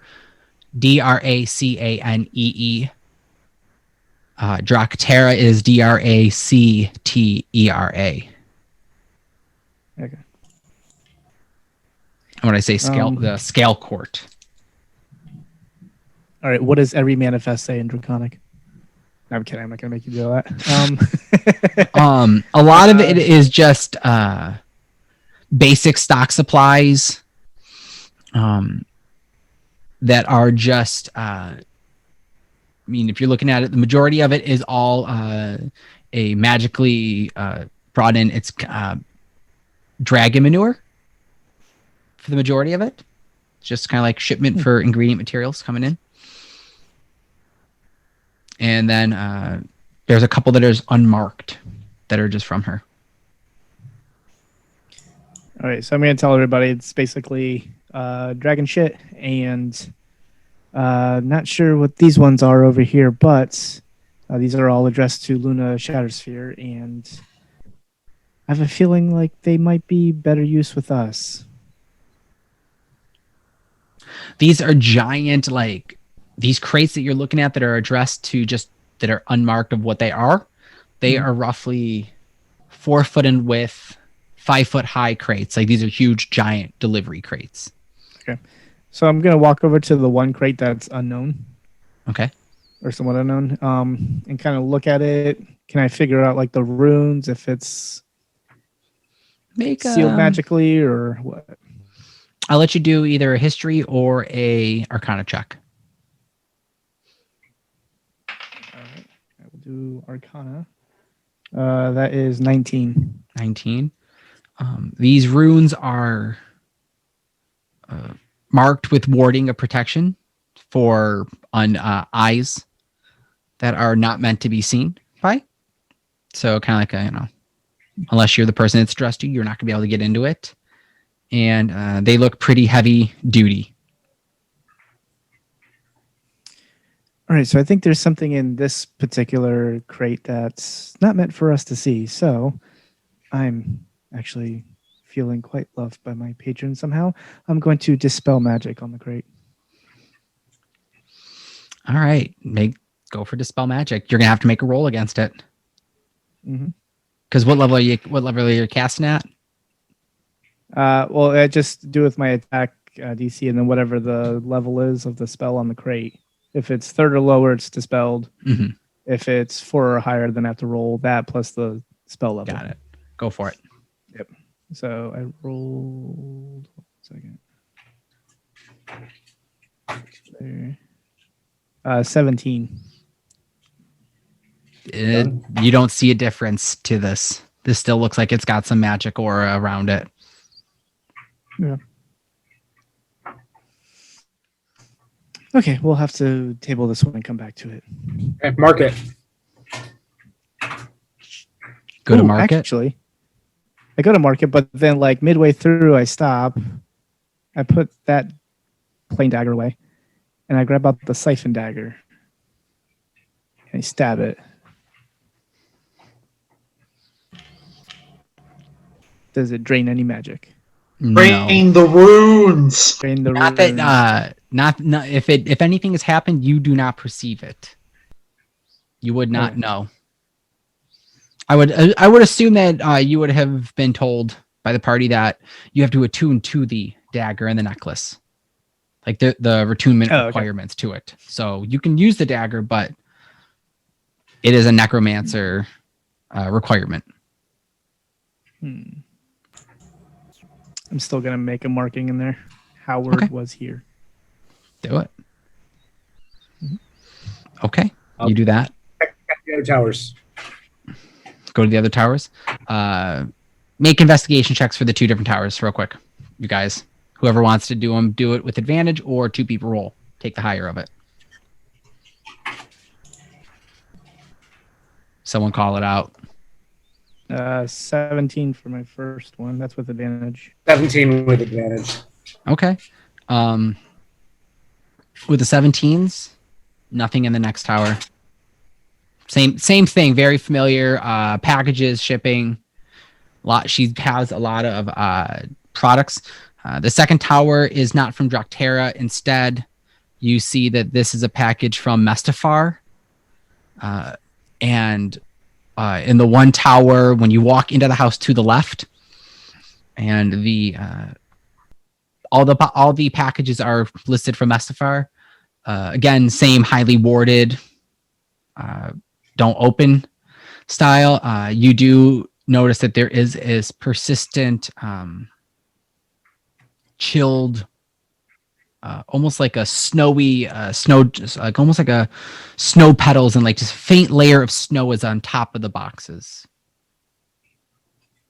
Just you can tell from this, whatever magic is emanating from this box. You see that this is here, unmarked, unnamed from who it's from, just a postage return address from the High Council of Mustafar.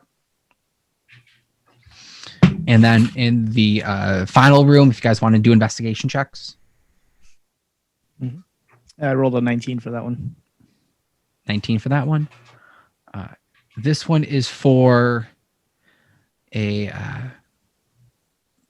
this is outgoing packages that it is marked from Lady Lunesta, and she shall be sending them to Port Brosega.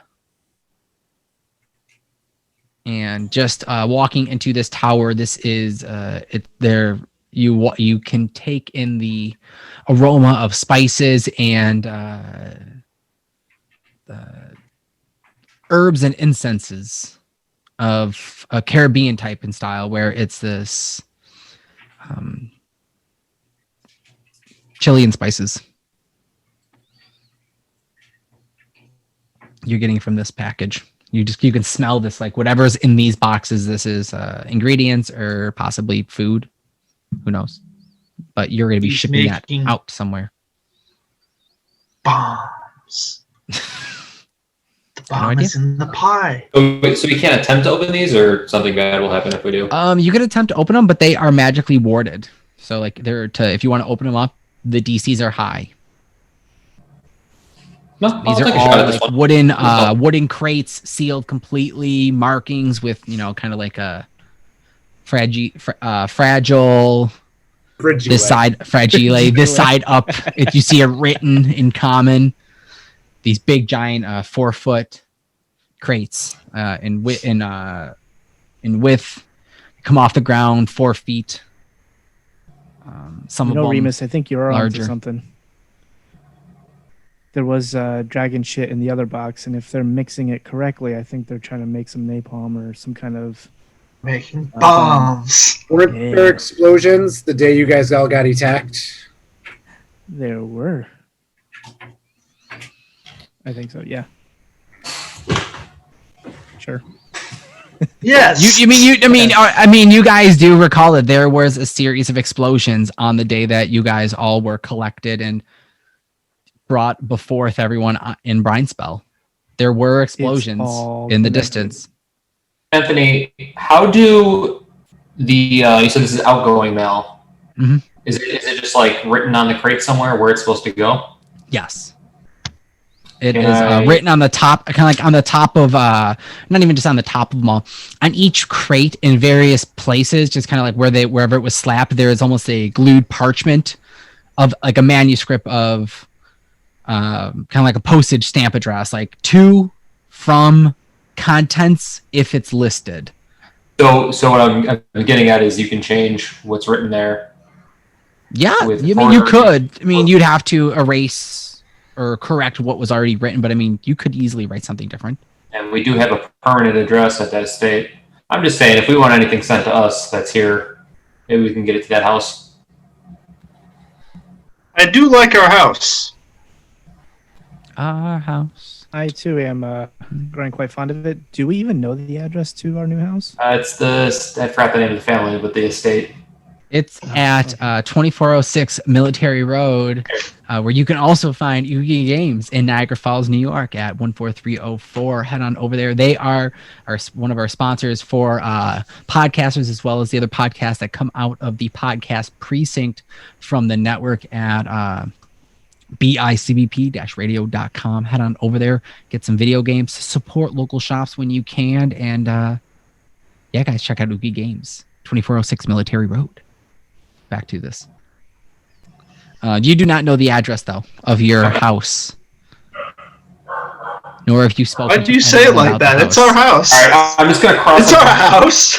I'm just gonna take some ink and a pen and cross it off and write 2 finks, and let's just see what happens.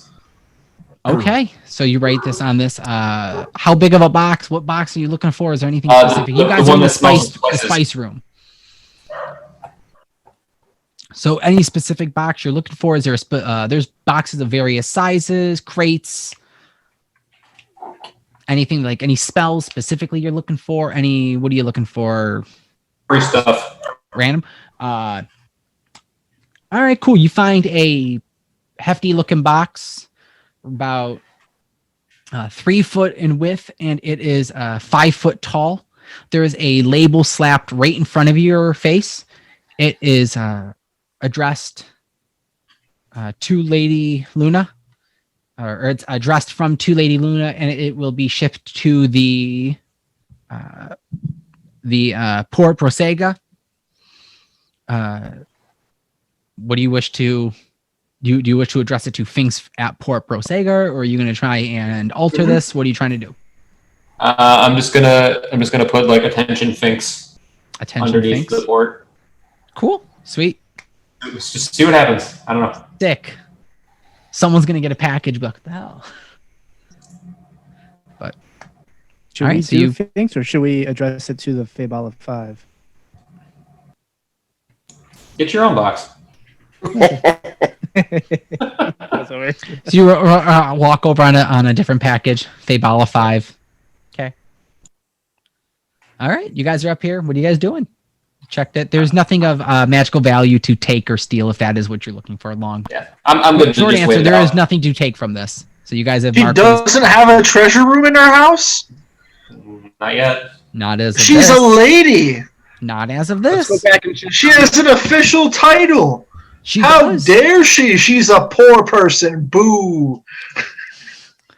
Let's go back and check on her and Haxon. I'm sorry. No, you're good. You go back about an hour or so later after running through and checking and hanging out and kind of discussing plans. Haxon, it's now 4 hours up. You come out of your trance. Lady Luna's passed out there. Unresponsive still, just staggered breathing. Doing better than she was. She's not bleeding out anymore. She's stabilized, but still knocked out. I'm good to fast forward until she wakes up if you guys are. Nothing else is gonna happen. Yeah. So how long are you gonna wait here until she wakes up? Because it's not gonna be just a simple wake up. So how long do you wait? Because can we like poke her? You poke her. You wait. I could say you guys wait for 5 hours, 6. She's unresponsive. She's just laying there, stabilized. Do we want to bring her back to our house? And keep her in the dark room. We can weekend at Bernie's her to get her there. Yeah. We can make it look like she's awake or just drunk. I'm for it. If it's, you know what? If it's going to be more than a day, I tell them about the Daughters of Knowledge, the Divine Stacks, and this alchemy lab, and that I can. It's about a day's travel north of the town, and I can see if I can get somebody to come back and maybe speed up the process so we can really get down to the gem, the box, the packages, and everything else. If we want to go that route, if anybody wants to come with, or well, so you've been here the longest, right, Azoth? Yes. What exactly does Luna Shattersphere do? That is a great question. Let me tell you all about it. Make a history check. We'll see what you know about her. Let's see.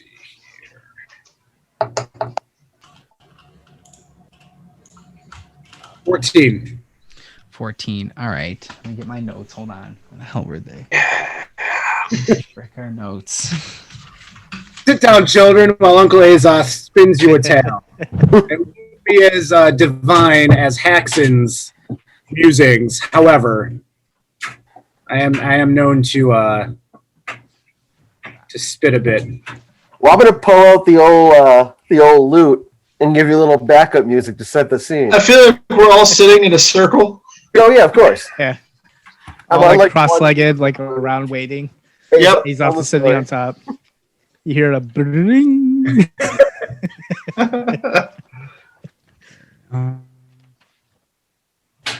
See, I'm trying to find where my notes are. Hold on one second. I have her listed. Okay. You do know that.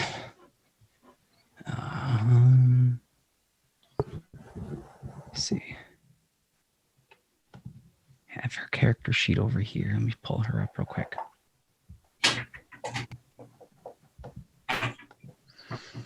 All right. So, what you do know of her is that she is a part of the High Council for Brindspell. She is their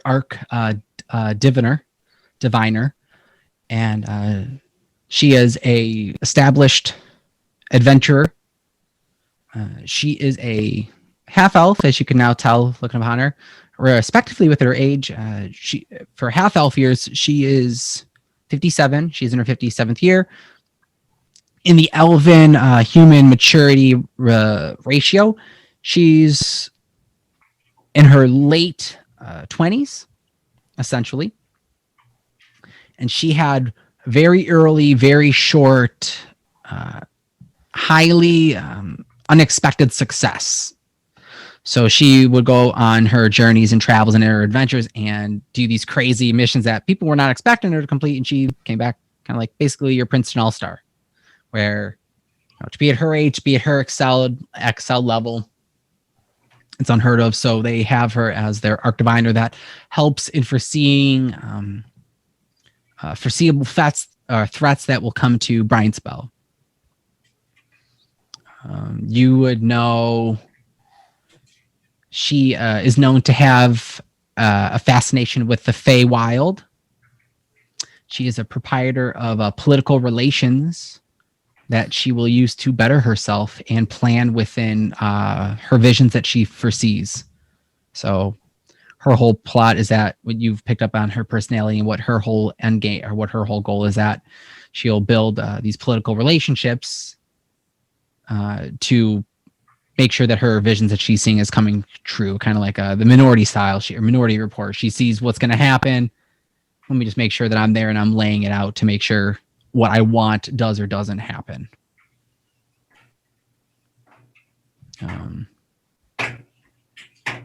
Yeah. So yeah, that's my story. That's all about Lady Luna Shadowsphere. That's all you can tell from her. You weren't Yeah, from, specifically up with her and her stuff, but that is her. So she can see the future, In short, yes. but So but this happened to her, That I don't know. so she wants to be here. I tell you, she did. All right, I'll do some cleric spells and try to get her up. Okay. Healing. See if there's any What if effect. she was in the gem, and because all the stuff got sent out, she's just like a husk? I mean, she's breathing, right? Yep, she's breathing. She's but essentially she's at her death saves. She's like, yes, you've pumped some healing spells into her. She's not making death saves, but she's just kind of just stasis. she's a Comatose. she's a vegetable. Kind of comatose, basically. Comatose. That's what how I I'm saying. prefer So, it. like, what if her soul was in there because she died and we accidentally put it in there or something, and because the energy shot into the sky, she gone? No. Can I do the detect magic ritual on her body and see if there's any like spells or anything affecting her? Yeah, do it. All right, I do it. You do detect magic, and Did there's you did it? a faint resonating of like a necromantic energy, Okay. and like it's wearing off, but Can I attempt to dispel that? yeah. All right. So higher than level 3? Nope, we'll say within the cast, the remnants of it, it's kind of like it kind of like breaking and breaking the fear and sweating it out. Okay. You kind of remove whatever remaining necromancy magic is here is gone. But still down. Breathing sounds a little more stable, but still down completely. Can I make a medicine check to see what needs to happen next? Yeah, make a medicine check. That is a 9. 9. I mean, with just your basic cleric training and knowledge, you could see that she is stable and that she is not in any more harm, but she would need the attention of higher level clerics moving forward for this. Well, I've done all I can do, aside from trying those mushrooms, but everyone seems to not like when I try to use those to help people. So we should take her somewhere else. All right. If you guys get her back to the house, I can go find the Daughters of Knowledge, as well as the alchemist assistant who might be able to help us out. Daughters of Knowledge are at the Divine Stacks, which are within our Academia district of the city of Bryansbell. They're over in the higher court. They're at the Divine Stacks, which are actually the church, the temple of the Page Reader. We should bring her there together. I don't want anyone to know about our house. Okay. Is the altar at our house? Yes. Yes. Oh, let's try to put her on the altar. See what happens. It's up to you guys. Let's Not ask a her bad idea. first, and then we'll put her on the altar. I don't care what happens to her after that. I need to know what was going on with this phylactery battery. Daughters I'm more curious how to work this siphoning magic for research purposes. Oh, I just explained it to him. Like the dagger and the necklace, how they work together. Perfect. Howard, you already have the necklace, don't you? Oh, I sure do. Here, take the dagger. I don't need it. Which the necklace you have now I've is done the dagger too. the necklace you now are wearing is Two the daggers. original necklace you had found. Oh, initially from the caves? This is the same one. This is that very familiar one that you had pulled off of Jerel's body. Okay. He's not wearing it right now. He just had it like in his little coat pocket. Okay. But this is the Yeah. one that you have. Sweet. Mm-hmm. Cool. So we're going to go to the stacks. Yep. All right. So you guys make your way up through the stacks. Azoth, you're able to maneuver your way through the city. Make your way traversing through the mid-district, through the markets, past the spell swords, where you see Grim is now talking to a bunch of spell swords that are out in front of the barrack area, looking down at you, kind of nodding, seeing you're carrying a body. You see Kelna kind of coming up, limping next to him.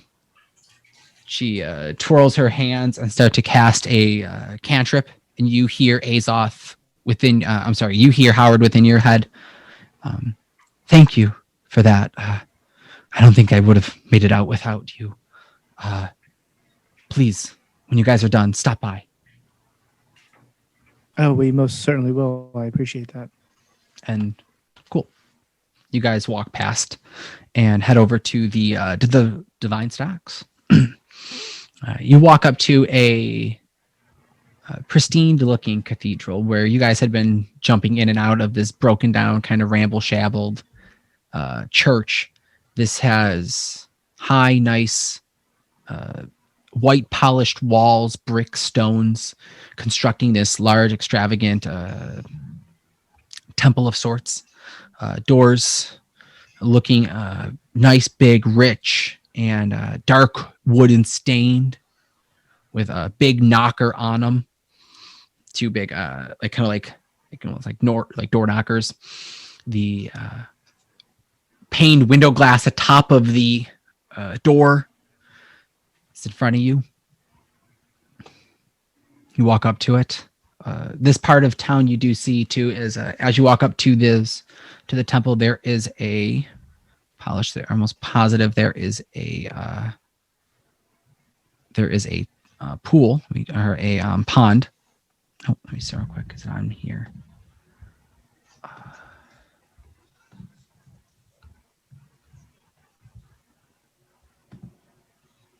See.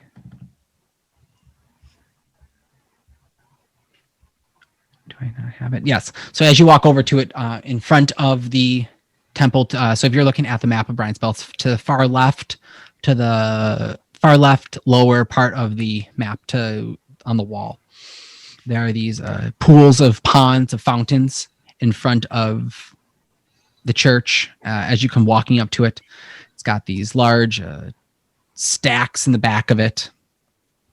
You guys just walk straight up and into it. Howard will walk right up to the door, grab both of the knockers, and with the it opens up from the inside for you. There is the minute you walk in, you hear a shh, librarian style noise as a woman in a cloaked kind of like clergy looking member comes walking by with a stack of books in her arms. Please, shh. How may we? Oh, looking right I'm past sorry. you. I didn't mean. Looking past you, she goes to introduce, and she stammers as she sees a body. How are you guys carrying, lady? By the way, I was thinking Weekend at Bernie style. Weekend at Bernie style. Make deception check, please. As you have her slung over your shoulders and are walking kind of with her in a pile. A 7. Pretty good. You got through the majority of the city without anyone noticing, but now this you see a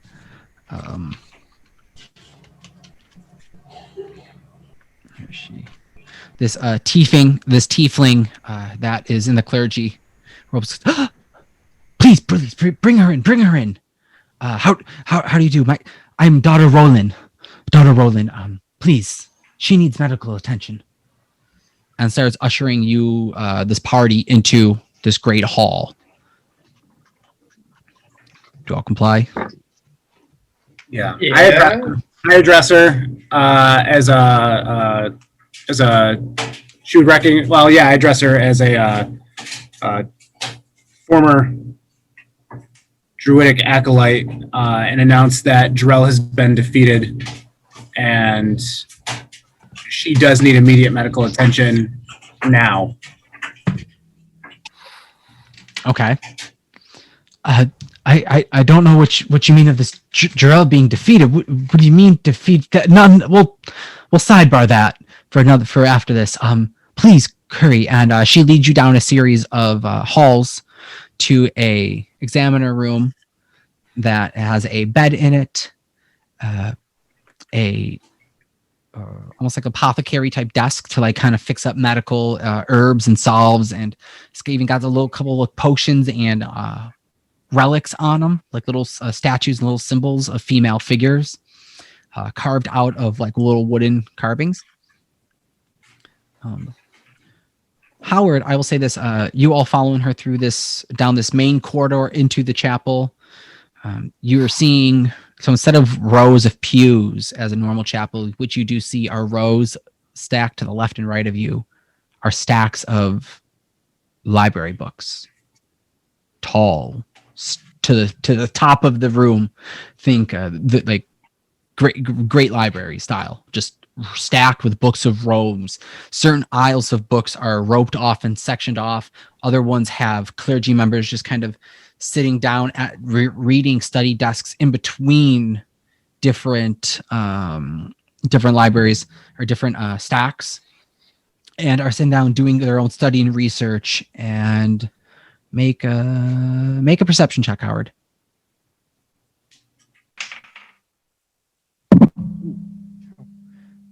Perception is... Where is my perception? 12. 12. Just by you quickly looking by, during some of these aisles that are kind of carted off and sectioned off, there are members within them that when they're studying, they kind of do look over at you as you're being brought down and twisted between a hallway down around and around a hallway. You do see a section before being carted down and into the room from daughter Roland. There is a like a central place of worship.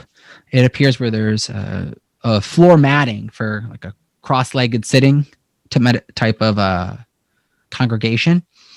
Mm-hmm. And you even see another hooded figure, a elven-looking woman that is reading from a book to a group of children, kind of in a fantastical motion. That as she sees you, she kind of hushes tones and kind of grabs their attention. And as she watches you all walk by, she picks her story up again. Is there a point like where I walk behind her, but the kids see me? Say it again. Is there a point like where I'm walking behind her, but the kids can still see me? So like as you're being led by daughter Cora, or I'm sorry, daughter Roland through like down the main hall where these am I walking like past behind her where she doesn't see me, but like the kids are facing towards me? Walking behind her, you want us to kind of depart off from the group as they're being led? No. He's asking, is our hallway, is he, like, if he looks over, is he looking into the kids' faces, or is he looking into behind the kids' faces? That's the thing.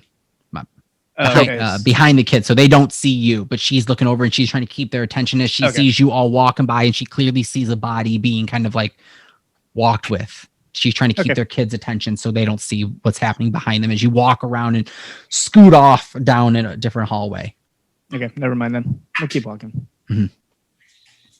Yep, and she leads you into this kind of like this room.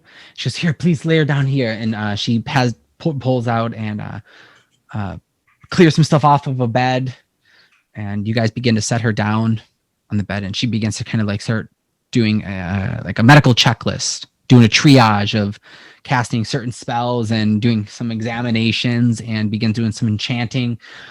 Goes over to the desk and starts pulling out some salves and pulling out a little holy symbol and kind of like swirls it around, and sees a glowing emanate and grabs books, and she starts to kind of go and touch. She goes, "Please, what happened to her?"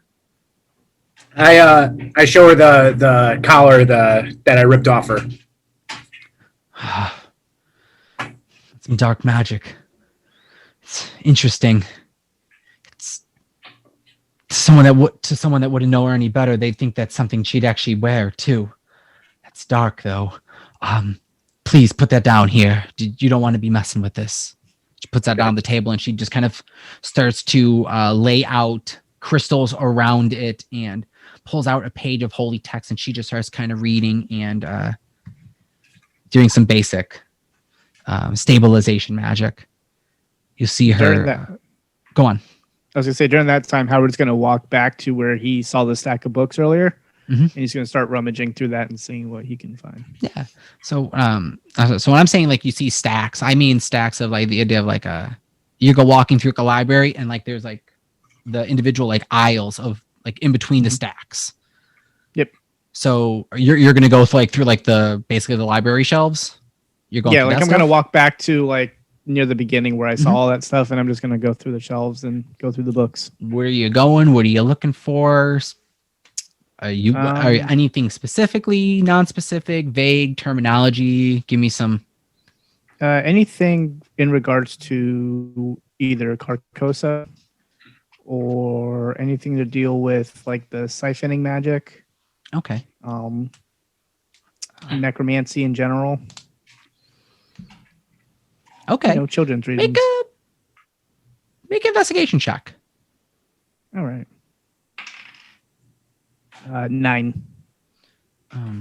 You start to begin to look through books and pulling over and pull out this big old leathery looking tomb, thinking it may look old, and have something. You pull it open, and it's just a manuscript to forging steel and forging forging a sword.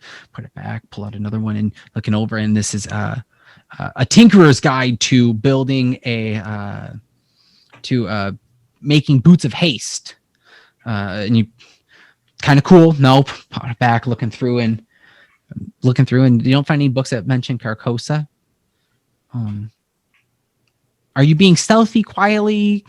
or are you just kind of just aimlessly looking? What's going on? I'm aimlessly looking. Okay. Yeah. So within time of you looking, there is you hear a can I help you? And you turn around and see a older looking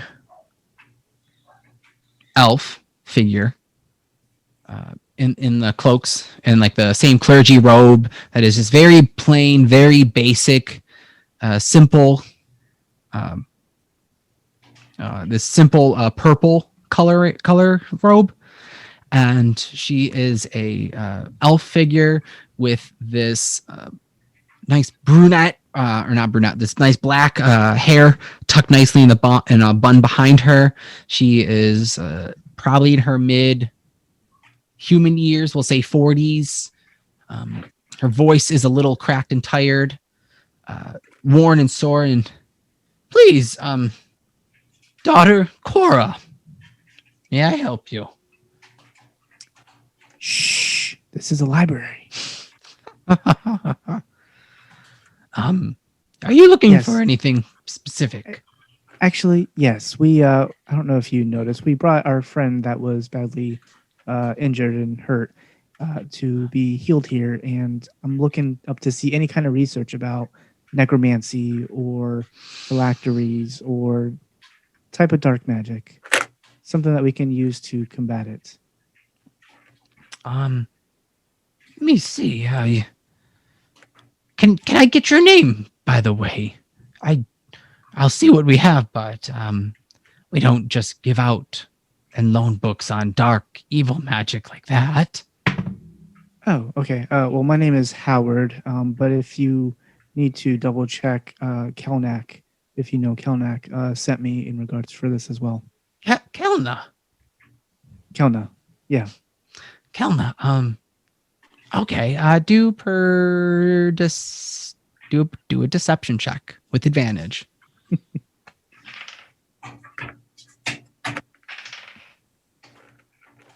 Nice. 24. I will I can go see what we have.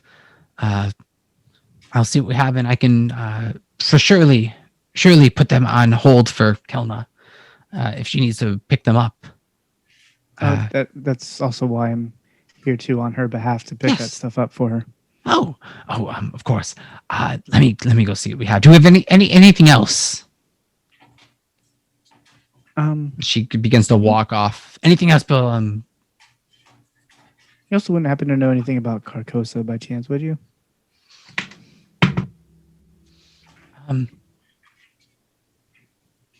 She kind of looks like this, like puzzlement, and I've never. The name, no, yeah, no. The name doesn't bring up anything to her. Do you know what the name is? She doesn't recognize the name. What is it? Is it from my understanding? Is it a land? Place. It's a place or land. I'm not quite sure. I'm trying to learn about it. Let me go see what I have in the back. Okay. And she goes off searching. She walks off down a series of halls between stacks and shelves, or not shelves, but rows of books, and between bookshelves, and going up and down, weaving through, kind of looking. Comes back. Roughly 20 minutes later. Are you waiting in between the bookshelves, looking around, or are you? Yeah, we kind of like browsing through as I'm waiting for her to come back. Okay. As you're browsing through, you see a disgruntled looking, another disgruntled looking elf. This woman is, she is younger, in her early 20s in appearance of human, just kind of relation years, and she is arguing with another older looking woman, lady of the daughter of knowledge. This is she's arguing with an older half orc as she's declaring that she has to leave. I have to leave. They need my help. Back home, they're being attacked. I know I agreed to stay, but please, can someone not award me leave? And it's this orc, half orc. I'm sorry. Mila, I appreciate your hard work and effort, but when you make a commitment especially to the mother, we need work here. We can't just award you to go. It's a commitment when you agree to stay. If you leave, you'll be banished. And I mean, I know your father. He went to a lot of great lengths to make sure you were accepted into here to the study. But please, no one can save them. And the half orc goes, that's enough of it. I said no. Please, now get back to your duties.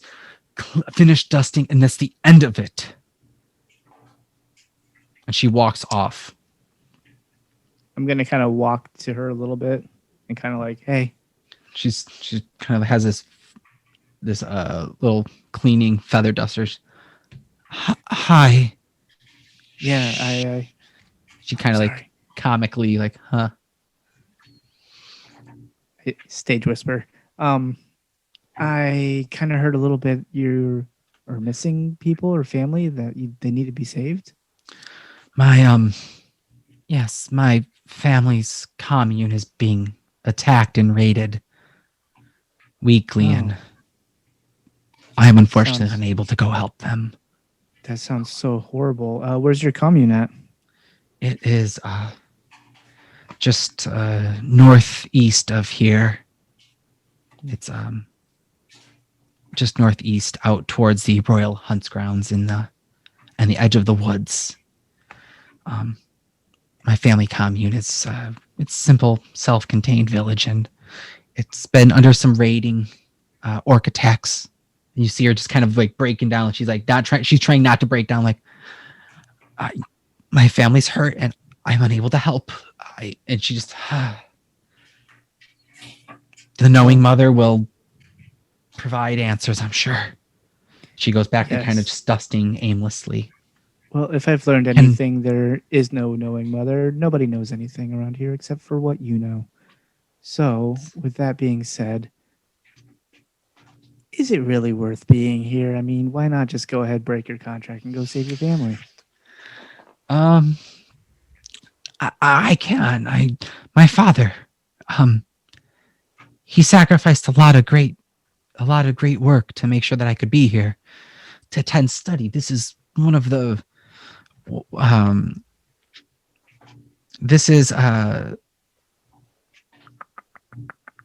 my notes? Where's my notes? Oh my gosh. This is one of the 4 temples of knowledge. This is one of the last beacons of hope for all that want to learn. Yes, that does sound important. We're meant to be here to preserve the knowledge and to cultivate the growth of it. Yeah, that is true. That half orc you were arguing with, does he have a supervisor? She. She. As you do begin to notice, all the clergy and all the clerics that you have noticed that have been working, they are all female in here. Cool. Does she has a supervisor or somebody that she has to answer to? Unfortunately not. She's one of the elders. She reads directly from the page reader's personal books, and the answers say that those that commit service and commit themselves are bound here, at least by permanent residence for their first year. And who are these page readers? The page reader, the knowing goddess of knowledge, of creativity, of the birth of inspiration to think for yourself. Yes. Okay. See, I'm not from here, so I'm still trying to learn the ropes. Where are you from? A distant, faraway land. You probably never heard of it. And at this point, she goes, by the way, my name's Mila. She goes to put her hand out to kind of like grab you, like, nice to meet you. Hi, Mila. I'm Howard. I'm not going to extend my hand out at all. She kind of has this breath of fresh, kind of like you're being nice. She wasn't expecting this. Yes. Where are you from? I don't know if you've ever heard of Exandria. Never heard of it. Okay, I've done a well, lot of research. I've looked for a lot of places. I'm a personal. I find the history of cities and civilizations interesting. Oh, you do you? Yes, Have you ever- that's why I have you wanted ever to heard be of a- here. Have you ever heard of a city named Carcosa? I've never heard of Carcosa, but I've heard of. I'm sure one of the books of the great libraries have knowledge of it. Okay. And she goes in to kind of explain to you, just kind of like this. She's in the essence that she is so excited to brag about her place of work and where she works. She kind of just gives this little shirtless spiel that, you're at one of the great libraries. They're called there is the Great Halls of Knowledge. You're at one of the four of them. There is the Divine Stacks, which is the most prominent, well-preserved, kept, and sacred. The Daughters of Knowledge are the ones that kind of cultivate and keep the texts safe. She explains to you that there is another Hall of Knowledge far to the west on the island of Fragorock, past the Amber Eyes. There is also the Halls of Horror to the south from Boltoder, and the last one was lost. No one knows the name of it. It's a hall of ancient secrets, and no one has ever been able to explore the knowledge of it. Fortunately, the last Daughters of Knowledge that were sent on an expedition never returned. Their last known location, though, was off in the Golden Sea, and no one knows where they were. And she's kind of like, it's so cool. I'm so lucky to be here, and it's why I don't want to leave, because it's a great honor to work here, to be a curator of this information. Yes, I see. Well, then, rest assured in knowing that your family will probably be okay, and that whoever that nice female half-orc was, she's probably right, and there's nothing you can do about it. But I do thank you for your time and for your information. I do appreciate it. Please, are you an adventurer? Are you a seeker of knowledge? Or yes, could I am you a help seeker me? of knowledge. I possibly could, for the right price. Right price. I don't have much money value, but possibly I can help you with knowledge. She's like, there's a lot of books, and unless you have someone that knows where to look, maybe I can help you find something. That would be perfect payment for myself. However, I might have to convince my other party members of that. So for now, this will just be for me.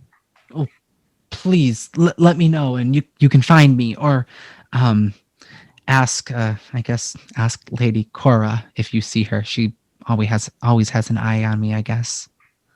Lady Cora. Okay. And that was the elf that you had just spoken to. Yeah. Cool. Two different elves, or two different people watching her. Gotcha. Yeah.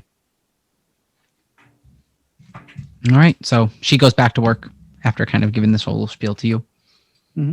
What would you like to do? Where you guys are at? You're doing this during all of this communication, this time that Howard has been away. I'm sorry, not Lady Cora, Daughter Cora. You use the names, titles. Daughter Cora. Daughter Roland is currently just casting magic and divine, and she looks at you and goes, "So, I'm sorry, but unfortunately, I think Lady Luna's going to be like this for quite a while. Whatever she went through with Jerel, we'll have to figure that out. It did a number on her. It'll be probably a week or two until she's respondent. Tells you all that. You guys are in this room. Stuff's happening. She casts some magic. Lady Remus leaves the room. Remus leaves the room. Yeah. Lady Cora does end up, or not Lady Cora, daughter Cora does come back up to you eventually, Dandy, after looking for some books on necromancy, magic, and everything. And unfortunately, due to not having Kelna here to verify for you or to have any reassurance or insurance that you are here on behalf of Kelna, she goes, I do have a couple books, but the elders would prefer if Kelna came here personally to pick them up. Items are currently under strict lockdown, and apparently magical books to that nature and extent are as well. Seems that there has been a current hold on magical commerce. Okay, well, I can respect that. And as someone who totally follows all the rules and never breaks anything, I will respect your decision on that, and I will go fetch Kelna. Okay. Make a deception check? Are you deceiving, or are you just gonna Kind of. Yeah, well, yeah, no, you lied to her. Oh, she looks. Oh, right. Please do if you bring her back. We want to help where we can. Just unfortunately, rules are rules. Oh, yes, I totally agree. I mean, besides, this world would be chaos without rules. Am I right? That you are. Yeah. Okay, well, I bid you farewell, and I'm going to go walk outside and hang outside for like a little bit out of view from everybody. Got it. You go outside. Everyone else, you're in the room. Remus, you started walking out. You see you see this younger half-elf reading to these kids. She looks over at you. A little bit of a smile given to you, nods her head, keeps telling, engaging in the kids in the story. Stacks of books, shelves. Not shelves, of like book cases and everything. Where are you going? What are you looking for? I'm leaving. You leaving? All right, I'm going to wait outside. All right, you go to wait outside. You guys all following in suit or waiting inside? What are you doing? I walk outside. I'm like, well, there's nothing I can do here.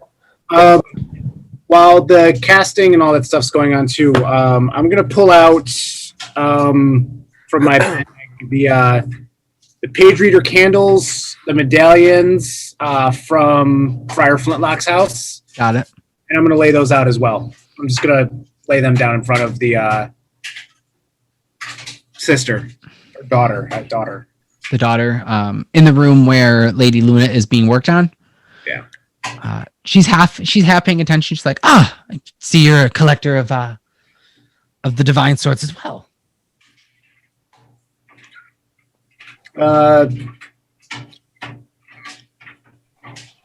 What is that candle, by the way? Maybe you can tell me. I don't recognize it. Do you mind if I light it? Do you know what it does? I don't, but we can find out together. I prefer not if you lit it somewhere else. She's hesitant. Black candle looks ominous to her. She does not recognize it at all. I'll put it back in my bag then. You may have been misinformed about what it is. I put it back in my bag. If she's not feeling it, I'll put it back in my bag and say we will return in a week's time, and she is to ensure that Lady Shattersphere does not leave until I return. All right. If she's up, I'll let her know that you guys would wish to speak with her. She is in control of her own actions. No, she will stay here until we return. We will ensure that she stays. Make a. I'll either let you do persuasion with disadvantage or an intimidation check. Because you're telling her that you, who she does not know, she will listen to you to hold the arc diviner of the city for you. She has no idea who you are. We'll do that, or we will do 16. So persuasion? That was intimidation. Intimidation? 16. She looks a little off-put by you. She's like, I will enforce my concern for her to stay put when she comes to, but she is fairly powerful and she probably will do what she wants, but I will strongly suggest her to stay. I'll say if she questions it, show her the necklace. Okay. She'll stay. Okay. Will do. And then I'll head out as well. Okay. So with that, you all head out. Wait, Finks, you head out? Or are you in there?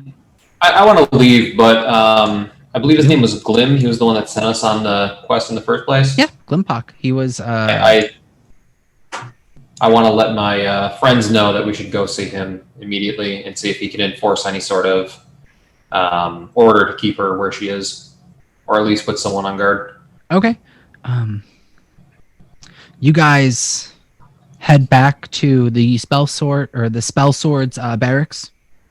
Do you all just go with Finks? Yeah. You Oh discuss it? yeah. Or are you discussing it out and suggesting it? What's I'm not speaking for your actions. Howard's out of sight from everybody right now, so he's gonna stay behind for right now. Okay. So Howard's out of sight. I'm just hanging out outside. I assume with Haxon and whoever else filters out. You're kicking it out in like this open courtyarded cobblestone paved open courtyard with a giant pond in front of you to the right ahead of you, about 30 feet away. You're chilling out here. Howard, you're dipped off to one side of the chapel, the temple, and around the corner, just kind of keeping an eye on Howard, on Remus sitting out there. Hax came walking out. Azoth's out. Finks, come out. So what are you guys doing?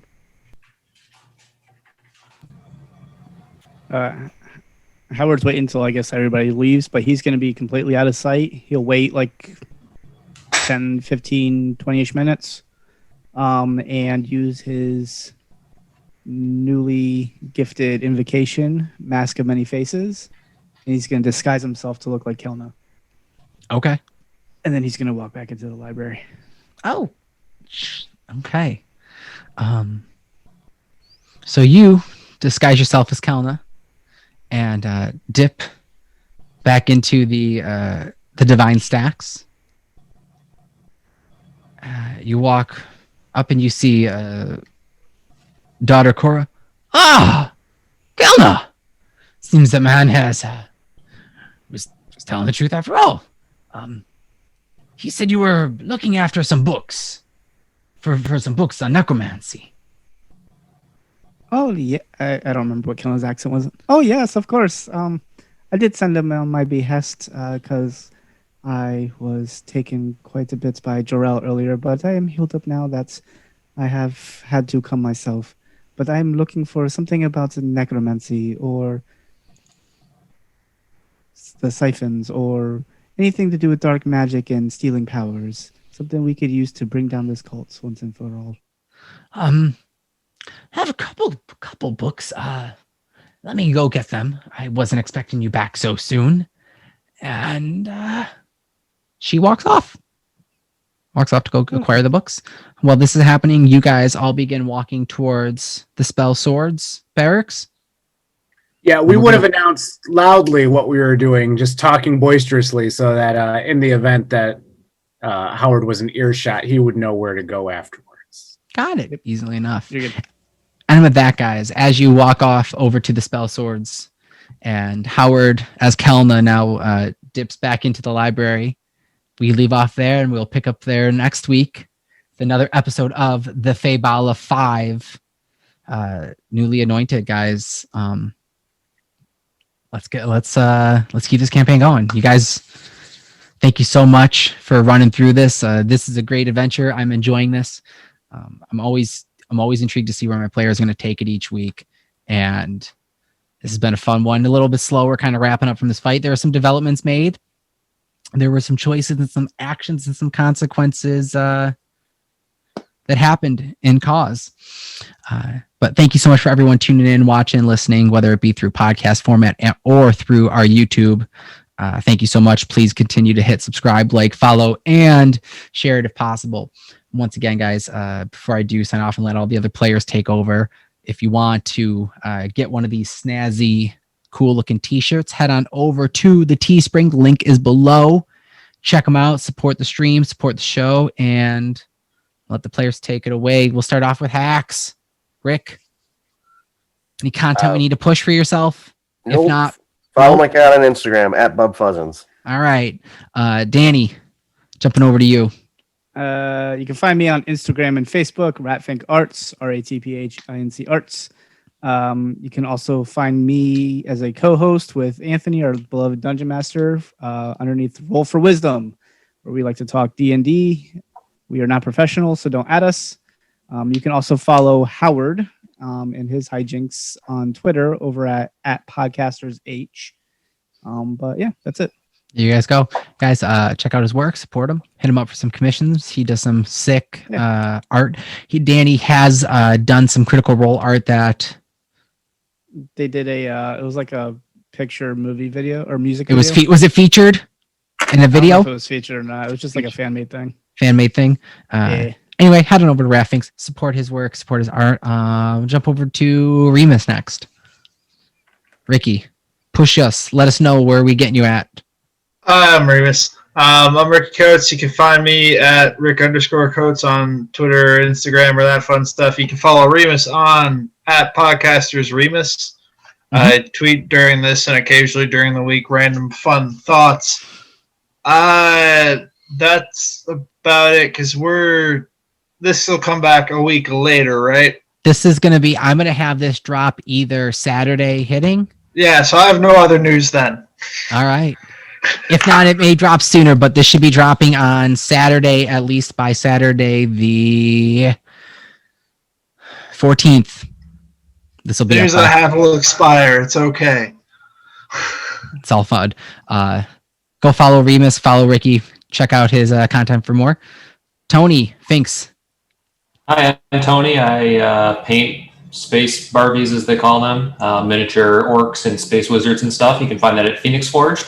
You can follow Finks at Podcasters Finks on Twitter. There you guys go. Check them out, support, follow. And finally, we're going to wrap up today with our favorite druidic tribe warrior. They don't know that yet. We don't know. No one knows what's up. I don't know what's going on. No one knows anything. No. Yeah, so you can follow Azoth on Twitter at Podcasters Azoth. I take pictures of stuff on Instagram at the.mark.716. And yeah, we don't know what's going on. It's all happening. It's going down. It's all we have some fun stuff happening, guys.